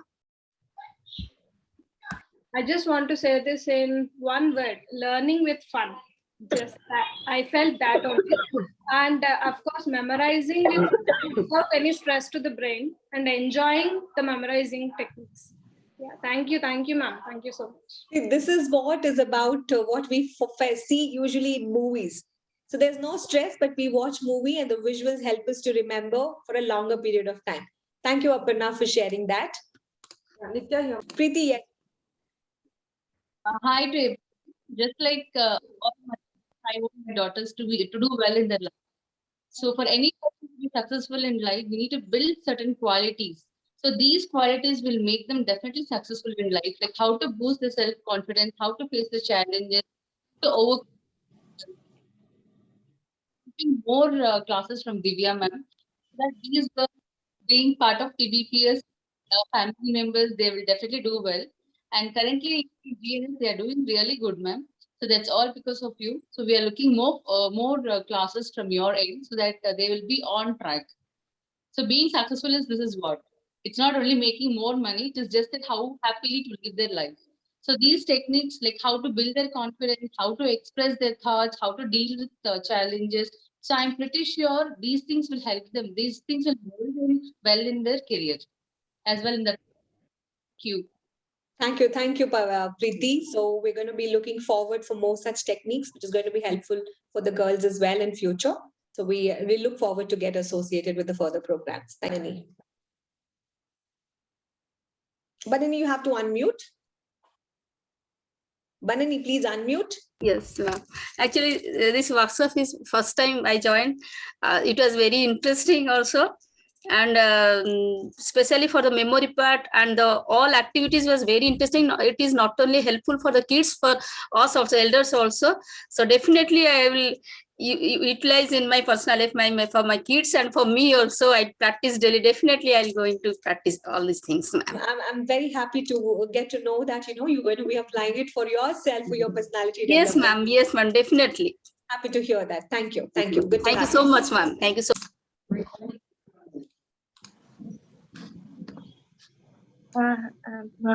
Thank you, ma'am, again for connecting with you back. Is giving this opportunity is giving this opportunity. I'm very thankful, ma'am. You come up always with very interesting and which is helpful for not only for kids, even for adults, ma'am. This as one of the student has said, it's learning with fun. When fun is involved, and learning becomes very easy, ma'am. And thank you for teaching all these methods, ma'am. Thank you, Delphin. Thank you. Good to insights. Ma'am, I just wanted to say thank you that these lessons were so much interesting and the games were also so interesting. I got to learn so many things. So I just wanted to say thank you, ma'am. Loads of love and a big hug to you. Thank you. Thank you, dear. Thank you. I look forward to seeing you in the other programs. Yeah. Thank you so much, Divya ma'am. Actually, these sessions are very useful, and moreover, like sitting with the Divya ma'am is a blessing. I can say sitting in the class itself is a blessing. We can learn so many things other than the actual topic. We can learn so many things from her. She's an amazing teacher. I can say that. Thank you, Samya. Samya, one of the traits that I'm learning in handwriting, not to give away too much of information. I said this to my coach, and he said, Divya, you give away too much of information. You need to learn to cut down on your information. So I'm learning that skill too. I know that, we sometimes go beyond the conversations because it is necessary. So since my profile adds on to, being skilled with different aspects, in case if there's something which actually comes on to, I feel the love and joy to share it with all of you, because if one person is getting benefited, why not the other people getting benefited too? So thank you, Samya. It is very, very happy to connect with you. Thank you. Nice to connect with you again, ma'am. So this was really a wonderful session, and because I was just thinking what that would be, and it's most of the parents always have this question like how to increase the concentration of the children, how to increase the memory, and you gave a lot of techniques from visualization and I hope my teachers would have taught me when I was small, because I still remember the answer for latitude, what you taught yesterday. So it was nice techniques, whatever it is visualization or the fluidity or the eyeball exercise for the children or the mantras, affirmations, lot of information. And I hope I pulled my son to sit near to me today's class, and he was waiting, Mom, is this class over today or still we have one more session tomorrow also? And I was looking for more classes from you, ma'am. Definitely. And always I could see that you don't do it just for money, because 500 is not a big deal for you, I believe. And then for 500, there's a lot of information, and more power to you, ma'am. And we are looking for more sessions from you and loads of love from me. Thank you. Thank you, Nitya. Pooja? Hi, Divya ma'am. I have a perception that I don't have like a good memory from my childhood. I say that I was called an Wonder Woman because I wonder where my keys are. I wonder where things are. So people call me Wonder Woman. So I used to think like memory game is too much stress. The memory techniques and all these are too much stress because we are using the mind like to memorize. But after seeing these games, I felt my perception was really changed, actually, to be frank. So if I put like my kid to memorizing, I don't think that she will be stressed out if we are in the right way. I was looking for the word that Bezol effect. When the thing was with color changes the same way, the teaching, like what the subject changes its color with whom it is coming from. I think the memory, like the memorizing thing was completely changed after it came through you, because you have like many other things, since it blended with everything, and you have the knowledge of kids psychology and all the other little things. I have clearly seen that it affected and changed. You said like the hanger system was changed according to with your vast knowledge of like everything, it got changed, the color was changed. I felt like my perception towards the memory was memorizing was changed, actually. I mean, I don't know if I conveyed it in a better way, but I thought like you understood like what I'm trying to say. Yeah. Very, very heartfelt, Pooja. That's really nice of you. Ma'am, I don't tell properly in English. Ma'am, you can tell in Kannada also. ಎಲ್ರಿಗೂ ಕನ್ನಡ ಬರೋರಿಗೆ ಅರ್ಥ ಆಗುತ್ತೆ. Thank you. ಈ ಕ್ಲಾಸಲ್ಲಿ ನನಗೆ ತುಂಬಾ interest ಆಗಿತ್ತು ಇದು. ಯಾಕೆಂದ್ರೆ ನಾನು ಮೊದಲು 3 years ಟೀಚರ್ ಆಗಿ ಕೆಲಸ ಮಾಡಿದ್ದೆ. ಆದ್ರೆ ಮೆಥಡ್ ನಂಗೆ ಗೊತ್ತಿಲ್ಲ ಟೀಚ್ ಮಾಡೋದಕ್ಕೆ. ಆದ್ರೆ ಈ ಕ್ಲಾಸಲ್ಲಿ ಮೆಥಡ್ ಎಲ್ಲ ಕ್ಲೀನ್ ಆಗಿ ಅರ್ಥ ಆಯ್ತು. ಎಲ್ಲಾನು ಅಷ್ಟೇ, ಪ್ರತಿಯೊಂದು ಯಾವ ರೀತಿಯಲ್ಲಿ ಟೀಚ್ ಮಾಡ್ಬೇಕು ಅಂತ ತುಂಬಾ ಚೆನ್ನಾಗಿ ಅರ್ಥ ಆಯ್ತು. ಇನ್ನೂನು ತುಂಬಾ ಚೆನ್ನಾಗಿ ಇನ್ನೂ ಜಾಸ್ತಿ ಕಲಿಬೇಕು ಅನ್ನೋ ಆಸೆ. ಮುಖ್ಯವಾಗಿ ಇನ್ನೊಂದು ಏನಂದ್ರೆ ಇಂಗ್ಲಿಷ್ ಅಲ್ಲಿ ಚೆನ್ನಾಗಿ ಮಾತಾಡ್ಬೇಕು, ಯಾಕೆಂದ್ರೆ ಟೀಚ್ ಮಾಡ್ಬೇಕಂದ್ರೆ ಇಂಗ್ಲಿಷ್ ಬರ್ಬೇಕು ಅಂತ. ಅದು ತುಂಬಾ ಇದೆ. ಆದ್ರೆ ಒಂದೇ ಒಂದು ಪ್ರಾಬ್ಲಮ್ ಏನು ಅಂದ್ರೆ ನಾನು ಹೇಳುವಾಗ ಮಾತ್ರ ಕೇಳ್ತೀನಿ, ಆಮೇಲೆ ಅದನ್ನ ಪಕ್ಕಕ್ಕೆ ಇಟ್ಬಿಡ್ತೀನಿ. ಅದು ಇದೆ ನನ್ನ ಹತ್ರ ಪ್ರಾಬ್ಲಮ್. ಅದನ್ನ ಮತ್ತೆ ಅಲ್ವಾ, ಇನ್ಫಾರ್ಮೇಶನ್ ತಗೊಳ್ಳೋದ್ ಮಾತ್ರ ಅಲ್ಲ, ಅದನ್ನ ಅಪ್ಲೈ ಮಾಡ್ಬೇಕು ಅಂತ ನಾನು ಹೇಳ್ದೆ. ಅಪ್ಲಿಕೇಶನ್ ಸೈಡ್ ಅದ್ ಮಾಡಿದ್ರೆ ಮಾತ್ರ ಅದು ಆಕ್ಷನ್ ಆಗುತ್ತೆ. ಸೊ ಅದಕ್ಕೆ ನೀವು ಆಕ್ಷನ್ ಐಟಮ್ ಹಾಕೊಂಡು ಅಫರ್ಮೇಶನ್ ಎಲ್ಲ ಹಾಕೊಂಡು ಇದ್ ನಾನ್ ಮಾಡ್ಬೇಕು ಅಂತ ಪ್ರತಿದಿನ ನೀವು ಅದನ್ನ ಹೇಳ್ತಾ ಹೋದ್ರೆ ಅದು ನಿಮ್ ಮನ್ಸಲ್ಲಿ ಗಟ್ಟಿಯಾಗಿ ಉಳ್ಕೊಳತ್ತೆ. ಮನ್ಸಂದ್ರೆ mind, it is not heart. ಅನ್ಕೋತೀನಿ, ಆದ್ರೆ ಮಾಡ್ತಾ ಇಲ್ಲ ನಾನು. ಅದನ್ನ ಮಾಡ್ಬೇಕು ಅಂತಾನೆ ಅಲ್ವಾ ಬರೆಯೋದು. ಅದು ಪ್ರಾಬ್ಲಮ್ ಆಗಿ ನನ್ನ ಹತ್ರ ಇರೋ ಪ್ರಾಬ್ಲಮ್ ಅದು. ಅದನ್ನ ಬದಲಾಯಿಸ್ಕೋಬೇಕು. ನೋಡೋಣ ಉಷಾ ಅವ್ರೆ, 15 ದಿನ ಟೈಮ್ ಕೊಡ್ತೀನಿ. 15 ದಿನ ಆದ್ಮೇಲೆ ಮತ್ತೆ ನಾವೆಲ್ಲರೂ ಸಿಗ್ತೀವಿ. ಅವಾಗ ನೀವ್ ಹೇಳ್ಬೇಕು ನೀವ್ ಏನ್ ಚೇಂಜ್ ಮಾಡಿದೀರಾ ಈ ಟೆಕ್ನಿಕ್ ಇಂದ ಅಂತ ನನ್ನ ಹತ್ರ. ಓಕೆ, ಡೆಫಿನೆಟ್ಲಿ ನಾನು ಚೇಂಜ್ ಮಾಡ್ಕೋತೀನಿ. Thank you Usha, thank you. ಬಹಳ ಸಂತೋಷ ಆಯ್ತು ನೀವ್ ಬಂದಿದ್ದು. ಬಹಳ ಒಂದ್ ವರ್ಷದ ಹಿಂದೆನೆ ನೀವ್ ಬರ್ಬೇಕಿತ್ತು. But due to some other reasons, madve idu aitu anta nam siglilla alva. So it was very nice being associated with you, Usha. Thank you. Thank you. All the students. Thank you, ma'am, for being such a beautiful memory. I know my heart so many things, and one thing I learned that practice makes man perfect. So today I will exercise and learn and memorize many things. That's amazing. That's the reason I couldn't switch on the video. No I'm problem, very no sorry problem, for Kana. that. Yes. And this one, I want to thank you first of all. You need to have a big heart to share these kind of knowledge, and I'm very glad that I'm connected with you. And I have a small regret. I couldn't connect you earlier, and I'm too late because my son is already in 9th. So I could have applied all these things long back, and there is a small regret. So Yeah, thank you for can that. apply the professional program for him when he begins his 10th grade. You can prep him up during summer. Okay. You can ask him to join for the professional course because it's much more value added when children are participating. Okay. Okay, so it helps them. So let's not disturb him at this time because he will be busy with his exams and things like that. When the summer holidays begin, there's a 21-day program for children. And after that, we do only in the month of October. And after that, we don't disturb the high schoolers because they're already busy with their own learning styles and things like that. We don't want to interrupt. So if you are much ahead of the schedule, as I said, for 10th standard, it's going to be really helpful.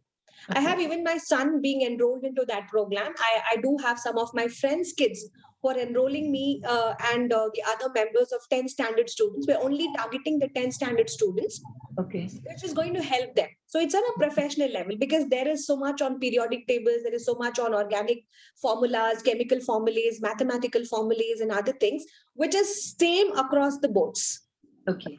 Okay, so we're going to be working on that. So I will connect with you, Gana. Okay, Okay, so ma'am. Thank you so much. you to receive the information. Okay. Okay, ma'am. So that's it, guys. Thank you so much. It was an amazing learning weekend. I hope I added some value to all of you and your life. Gana, thank you. Kana, thank you. Jyoti, Madhvi, thank you so much.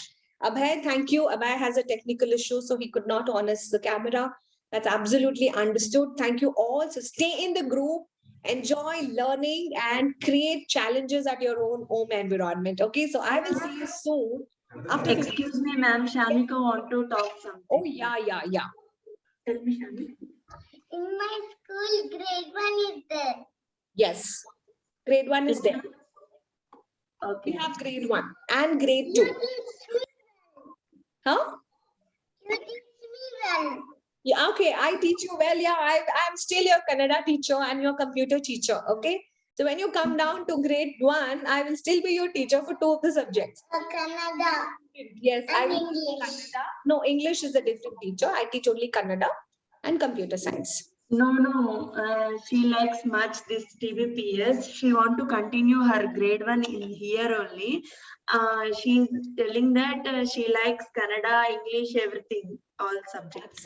That's awesome. Can we give a big round of applause for this little one? She's committed and said, like, she loves all the subjects. Amazing. More power to you and more power to all wonderful and amazing people all over here who have joined me all across from different timelines and all of you. Thank you so much. Thank you so much. And I'll see you soon, very soon after 15 days. Thank you all. Have a wonderful afternoon. Bye-bye.